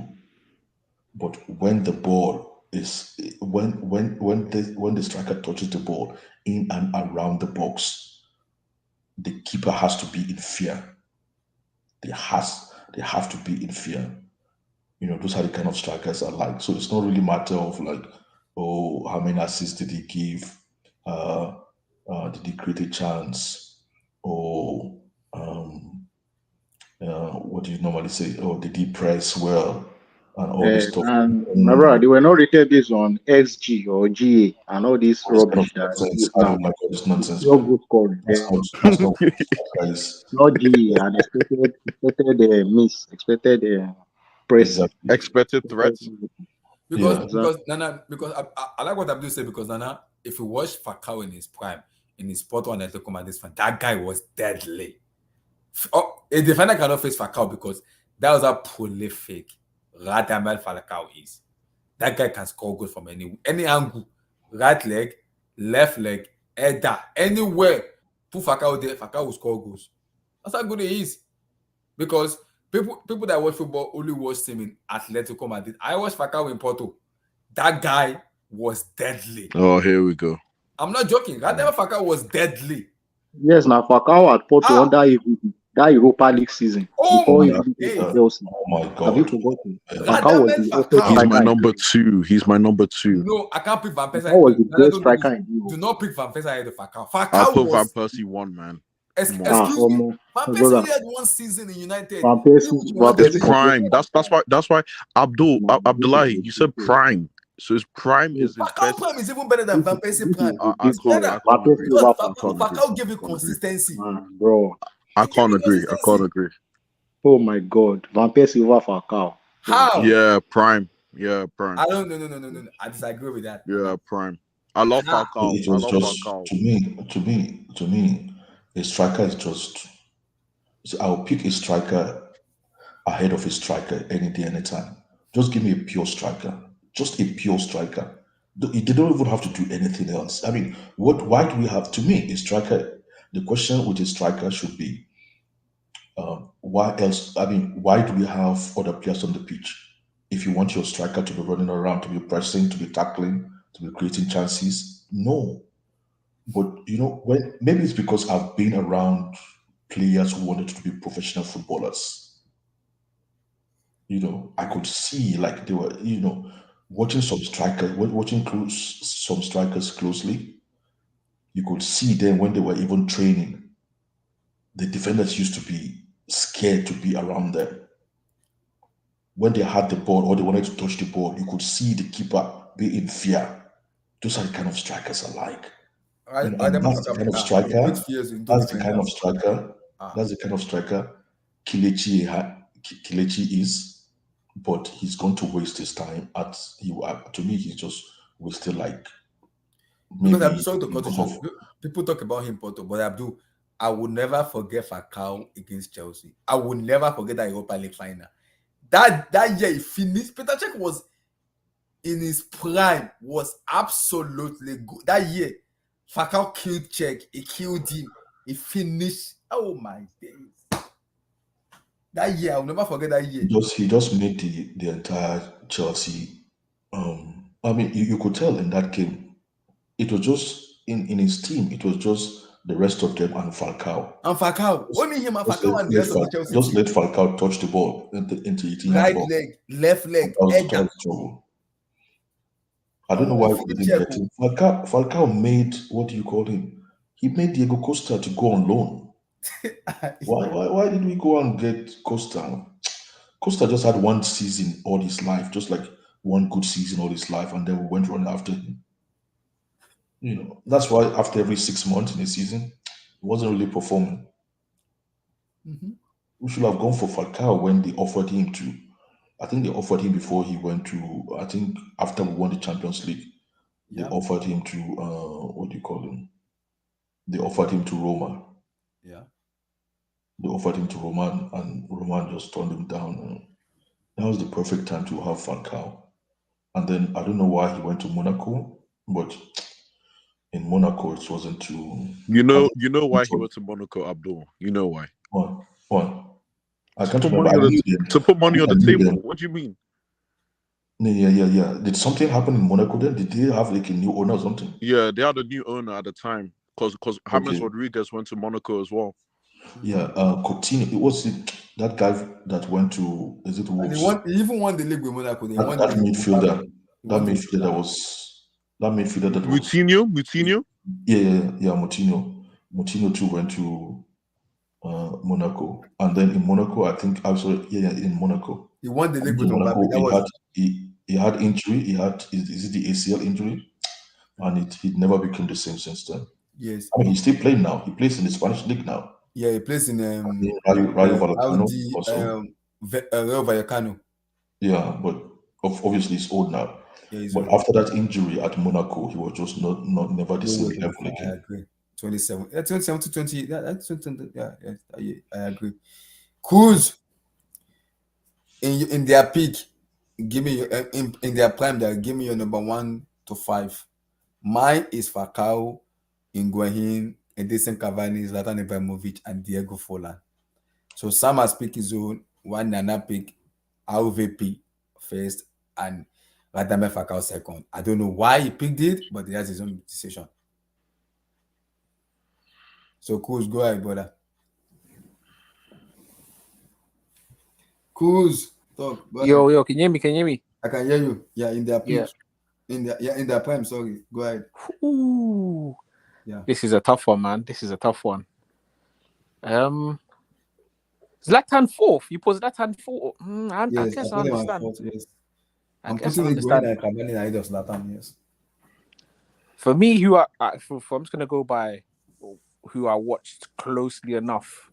I'm not gonna lie to you. Cavani is one of the strikers that, like, when he was at, where was he? Where I first took note of him was obviously that Napoli era. I'm not gonna lie to you. It was in Napoli, yes. Yeah, that Napoli era when he was with Lavezzi, Gökhan Inler. Yeah, Gökhan. That team was crazy. Javier Pastore.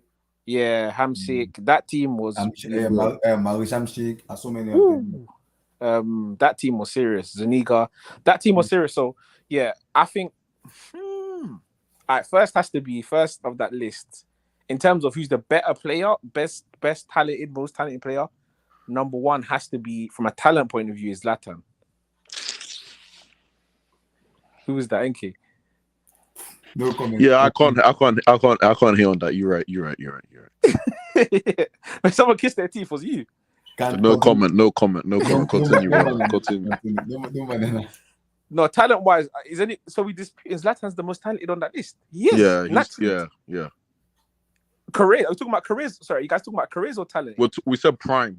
Prime. In their prime. Did Zlatan? I'm gonna be controversial here, man. Did Zlatan ever really have a prime, or was he just consistent? Like, was his prime? I would say Ajax, Juventus. Van Persie's supposed to be on this list as well, by the way, as well. No, come on, man. No. I beg. No, not for me, man. I mean, Forlan over Van Persie, couldn't make the argument. Forlan's at the bottom of this list for me. I don't know where everyone had it. So first I'll go Higuain's peak was quite good, you know. And so was Falcao. Higuain, Napoli and Real Madrid. Yeah. Napoli. Higuain's up there. Higuain's definitely top 3. Top 2 even. I think in terms of peaks, it's where do you put? I'm gonna go. I'm actually. Where do you put Falcao? I'm gonna put Higuain first. I respect that. I'm gonna put Higuain first. Higuain was doing that. He was killing it, man. That Napoli, those couple seasons at Napoli, what was it 2006, 15, 16? Was it 14, 15, 16? What year was that? I think it was 14. You know, that's when he broke the record, didn't it? 15, 16. Was it that year? That year was serious, man. So I'm gonna go Higuain first. Falcao was a guy, man. But I'm gonna go Higuain first, Falcao second, Zlatan third, Cavani fourth, and Forlan fifth. So you said Higuain, Falcao, Cavani, Zlatan, then Forlan. No, Zlatan, Cavani, Forlan. Zlatan, Cavani, Forlan. Okay, Yeah. interesting. Vilton, give me your take in their prime. Abdullah, what are you talking about? What is this discussion like? What is We it? rate. I want you guys to rate strikers. I rate strikers in their prime. We Like have five. just their prime or Yeah. they're like overall? You can add overall too, but I start from the prime. You can also add. Yeah, people might add to office. You can add to office if you What we like, have but to do prime? How can we just rank the players what the players did, man? Like it's hard, man, because everybody has their own preference, right?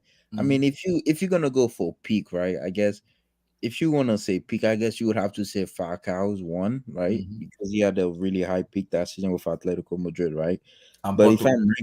if I'm ranking their career, like Zlatan is comfortably one. Like if it's based on like overall their career, like Ibra is comfortably number one. But since you say prime, I guess I would have to say like peak or prime, like because prime You and can peak use was both if you feel like both. Because I watch the reason I said prime is because I watched Falcao in Porto and I watched him in Atletico Madrid. because Falcao prime didn't last long. It was only like his peak only lasted like 2 years, honestly. No, I think in Porto, how It many didn't, years even, did he play in it Porto? didn't even last that long because after that injury where he suffered, it was 2017, he got the injury in after that 2017. Atletico season, he was never the same after that. Yeah, 2017, he got the injury. But in Porto, he played, I think, 3 seasons in Porto or 2 seasons.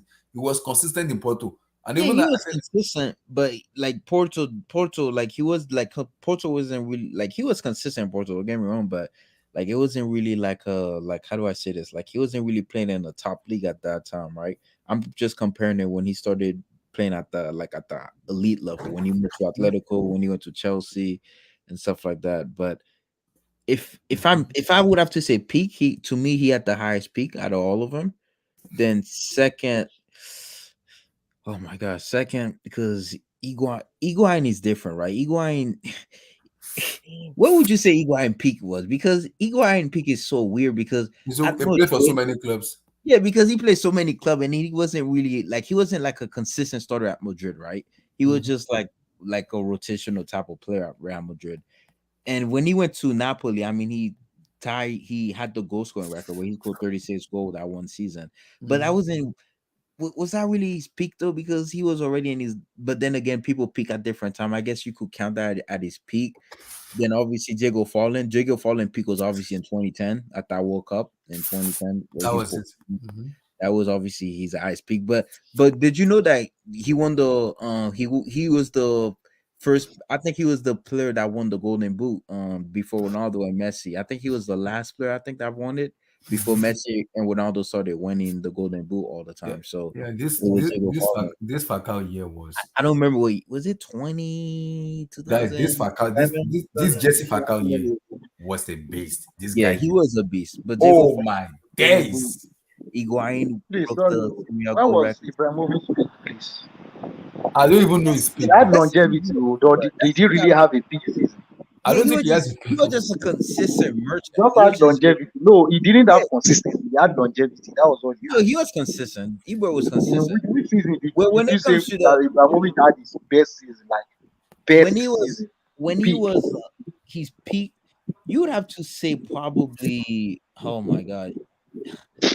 He just had You would have to longevity, say, my you would brother. have to say it's between Inter and PSG when he went to PSG and Inter because he did have his best season at PSG that 13 There was no 13. club that you can actually pinpoint and say this was Zlatan's extremely outstanding season. Like, I would have to say what can stand PSG. for I that? would have to say PSG because he really took PSG to kind of like a different It like was just the gun that they won now, and you think he scored a lot of goals. And even that season, he had Cavani next to him. Now, I yeah. remember they were So having Ibrahimovic and Cavani. yeah, They had Lavezzi and first had Lavezzi, then they now later had Cavani. And yeah, like they out were of all sharing of them, the field. if you had to, that's why I said out of all of them, if you're going by careers, Ibra is number one, right? But if you're going by peak, I guess you would have to say, So man, I wouldn't that even is want to why put.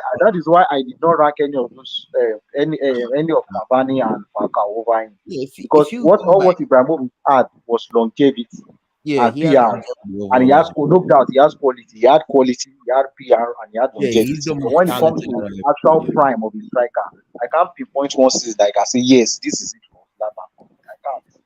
I can't. To me, it's Compared to between the remaining strikers that we have. to me, it's between three players, right? In this list, right? It's between like number 1 and 2 and 3, you could rank them out. You want Falcao, Fallen, Higuain. Those are the players you would say they had like your highlights. Fallen obviously won the golden boot. Falcao was the monster at Atletico Madrid, and obviously Higuain broke the goal scoring record in Serie A. Yeah, Like yeah. those guys. That was why I ranked these guys over Ibrahimovic. Like, Yeah, and just clear. Like, if you look at his career, it was not so easy. Cavani was he's a consistent player too, but he was Yeah, of course, Cavani was. yeah, he was a consistent player too. But if I'm going by Abdullah logic, I would have to say Falcao, Diego Fallen, Higuain, oh man. Then But sorry, can we actually mention Forlan in this equation? Really? Because that was what I was challenging Abdullah for. Forlan's only. It was not even a season. It was just a tournament striker. It was just a tournament. Yeah, but remember he won the golden boot. Yes, that's the only thing you can say about it. You can't compare that to people that had a whole season of 36 games that were consistent compared to a striker that had just 7 or 8 games and won the golden. You can't compare. So I don't think even Forlan should be in this equation. You understand? In the top 3. Because you can't compare, you can't mention one season. He was a flop at United, he was average at Villarreal. He had a little bit of stint at Atletico Madrid, which was just a little bit above average.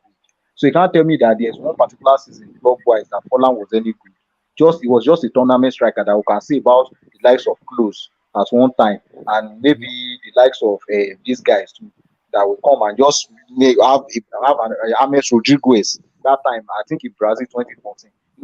You see one of these players, they will just come into a particular tournament and they will just blow up. And after the tournament, they go back to their club and they flop again. Same was for James Rodriguez too. His peak was at Brazil 2014. After that, he went to Madrid and he flopped. You understand? So I feel like these tournament players, you can't compare them to players that were consistent for like in season 2 or 3. And Sam, sorry to cut you short. And Sam, then if you look at the defenders then, in those years, those players were playing. They were very physical defenders. I remember the year of when Falcao and Tevez, especially Falcao, because the amount of goals that guy is scoring, even Zlatan too, but Falcao one is even scaring me a lot. Falcao was on another level, my brother. Oh my days. That guy almost can kill any defender. Falcao, Cavani, Higuain, Tevez. Then RVP. Those guys were demons in their prime. They were ridiculous, my brother. My brother, continue. Give Falcao his flowers. He's one of the best strikers. He had 2 seasons at Porto. He had 2 seasons at Atletico. Peak.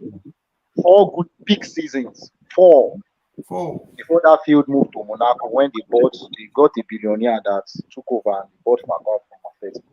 He had 4 good seasons. The 2 seasons under AVB at Porto and the 2 seasons at Atletico were fantastic seasons. 4 big seasons.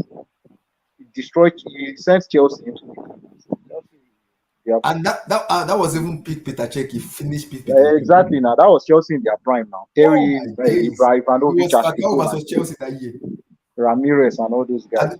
I don't want to remember that year because I was in Ville Center watching that match that year. I went to visit. Game ended 4-1, I think. That year, that year was like a tormented. It was like a tormented because I was having my their father Chelsea go finish them. Their father, Falcao pull up the best performance I've ever seen. He cleaned the Europa League that year. Then he came into the Super Cup and cleaned Chelsea too. He finished Chelsea in the Super Cup.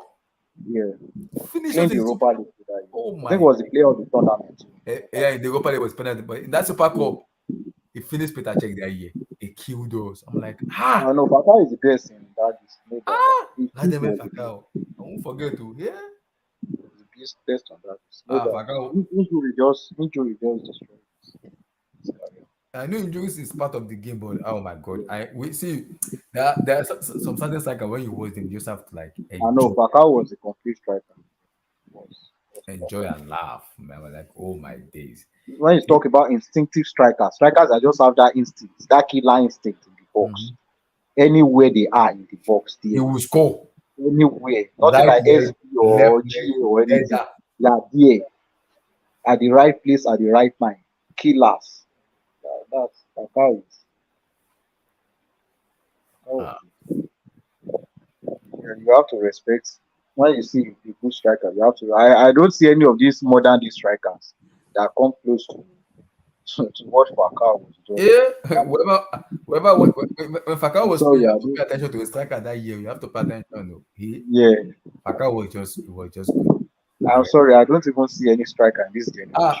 I love his game a lot. I love Falcao's game a lot. I All love these it. strikers are going for 80 million, 100 million now. None of them come close to these guys. Yeah, anyway, that is And Sam, if you look at the defenders do year, they were like very, exactly. Now very we did not have a rubbish defender that time. We had solid good solid, defenders. pure natural Not all these centre back. crap playing out of the back defenders that we have now that are more of ball players.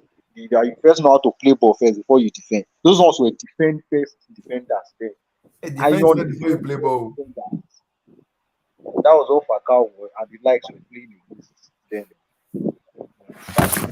Not Guardiola, all these Guardiola kind of defenders. So And Falcao's kind according to of Atletico, but Atletico knows how to sign player then. I remember yeah. I from think it was after they sold Aguero that they from bought Falcao. Aguero to Torres. No, I think I think Forlan played for them Yeah, too. Forlan played for Atletico. He had like a season with them. Yeah, Forlan, Aguero, Torres, Falcao. Falcao, Then they had Diego Costa. Costa, Atletico get player. Then after that, they have Griezmann now. Yeah. After that, after Diego Costa, they bought Griezmann. Then after Griezmann now, they have Morata.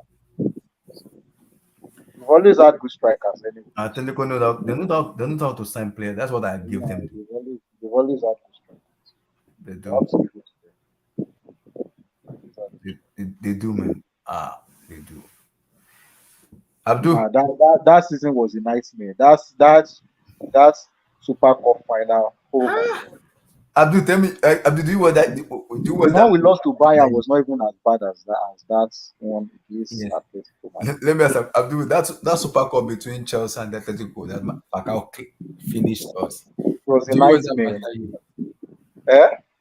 No, I'm trying to talk to Abdul. Abdul is muted because I wanted to ask him his opinion of that year. Okay. Abdul, that year Yeah. Falcao killed us. What was the emotion that year?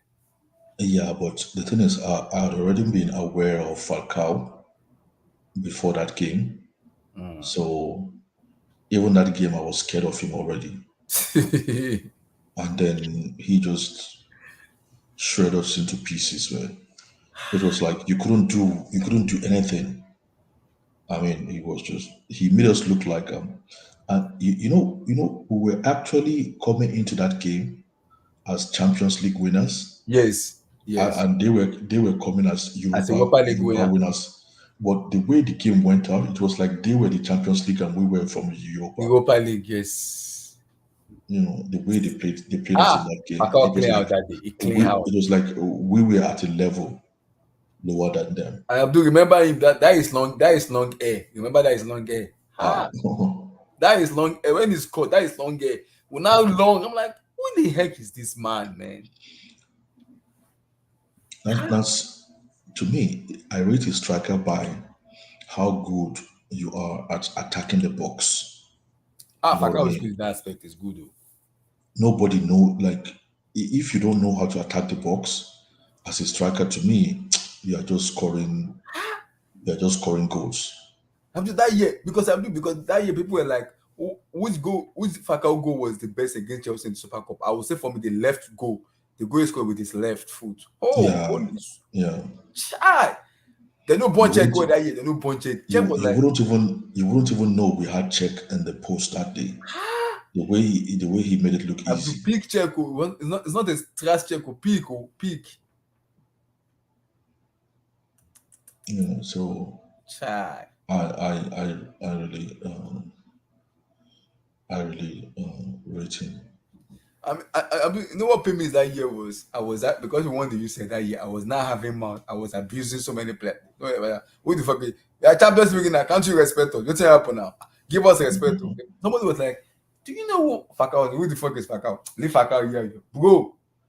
When Falcao scored, everybody was silent. It was like we're mourning somebody that year. It's like we're mourning someone that year. Falcao scored first. I'm like, okay, interesting. He scored second. I'm like, it don't turn nightmare, Lou. He scored third. I'm like, what the fuck? What? After Atletico, he should have gone to the Premier League team. He should have gone to, instead of going to the French league, he should have gone to the Premier League team. Despite his injury that year, I think he still has the best season in Monaco when he won the league that year. No. At some point, he had a good season at Monaco, but it was, I think that year where he had that injury, he didn't play for like one season or so. Yeah. So yeah, but I think he still came back. Yeah, I think it scored 17 or 20 goals that year, if I'm not mistaken. After the injury, I think he came back to score. Well, there was one season where he had a good season again. So Falcao was a beast, man. He was a beast. I'm just looking at it. I'm not even talking about I'm talking about it's Porto's era. Falcao Porto's goal. It's FC Porto. That year in FC Porto, Falcao was deadly. He was the best in the year that he was the best. Yeah, in that under HVB. That second year, I think he was the best in Europe. That second year, he was the hottest pop party that year under HVB. We're just scoring. I'm like, Falcao, wow.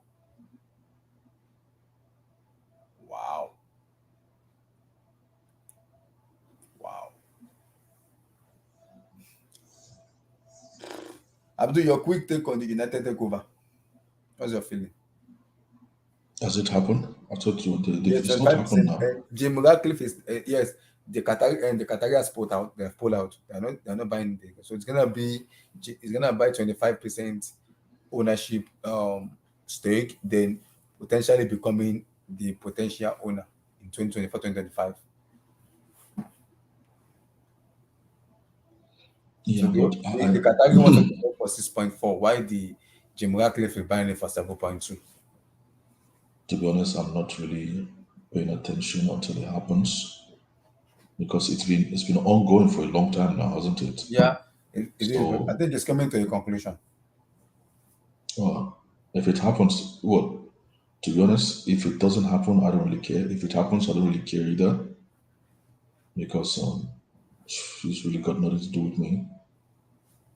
But I don't know what's it gonna be. It's like 25%, isn't it? Yes. So it's more or less like 25% first. Yeah, so it's gonna be like what do you call it? Injection of money, injection of funds into the club. Potentially looking for him to become the ownership full house by next year or 2025. Yeah, but then what's he gonna do? Because I don't think United have really lacked funds in the past 10 years, because they've been spending money on players, man. But they don't spend money on players. That's it. You see, that's what people don't. That's what anybody don't know. They spend money, but they don't. I don't know. Maybe wrong players, not even the right one. It's hard. It's hard to say they spend it on wrong players, because if you look at people like Phil Jones, who were still there till last season, you wonder why would they maintain? Why did they retain this player for so long? I don't know. It's just I don't know. It's just come back. Yeah. So the thing is, money is not really their issue. The problem with them is actually policies in the past 10 years. You know, the kind of policies they've pursued. That's what is making the club not really, competing or dominating for the past 10 years or so. So whatever they decide, even if they get the money, it still depends on what they decide to do. But another thing is, this Ractcliffe wanted to buy Chelsea. Yes. But when they said he wanted to buy Chelsea, I didn't want him to get Chelsea then, if I'm going to be honest, because I think he's a stingy owner. He's not. I don't think he's going to spend money like Bowley if he buys United. You know what I mean? Mm-hmm. He's not going to spend money. Will be moving from a point of fire. You know, but the thing is, anybody cannot convince me that he's going to spend money like Bowley if he buys United. I don't think so. Okay, and exactly, and then he has other things to do, like infrastructure. You know, like he has to renovate the stadium. Pitch. Exactly, he needs to do a lot of a lot of work Injection of around money football. to the women's football, to the youth football. Yeah, and all those all kinds of things. So why will I fear? I'm not going to be scared in terms of resources. But the thing is, how ambitious is it going to be? Of course, he's going to say how ambitious will it be? He's going to say he wants to win and all that. Mm-hmm. But you cannot really. I mean, you can blame the Glazers for anything. You can't really blame them for ambition because they spend as much as they could spend. Yeah. They just didn't. They just didn't succeed on the pitch. So let's look at what he's going to do. But the only thing is, I hope they get it right for the sake of just to counter Man City. That's all. I'm not really that interested in their club. I'm enjoying what's happening at my own club. So, but let's wait and see because it's been going on for too long. Way too much. And I'm sure the Glazers want to sell. Since last year. Yeah. It's been way too much. Chelsea one was never this long, though. It was not this long. Yeah, I remember they forced us to sell our own club. Mm-hmm. So we had it wasn't like we were doing it out of our own willingness, out of our own will. They forced us to do it, so there's nothing we could do. So yeah, wow. We'll see how it goes, though. We'll see. Yeah. So I hope it happens quickly because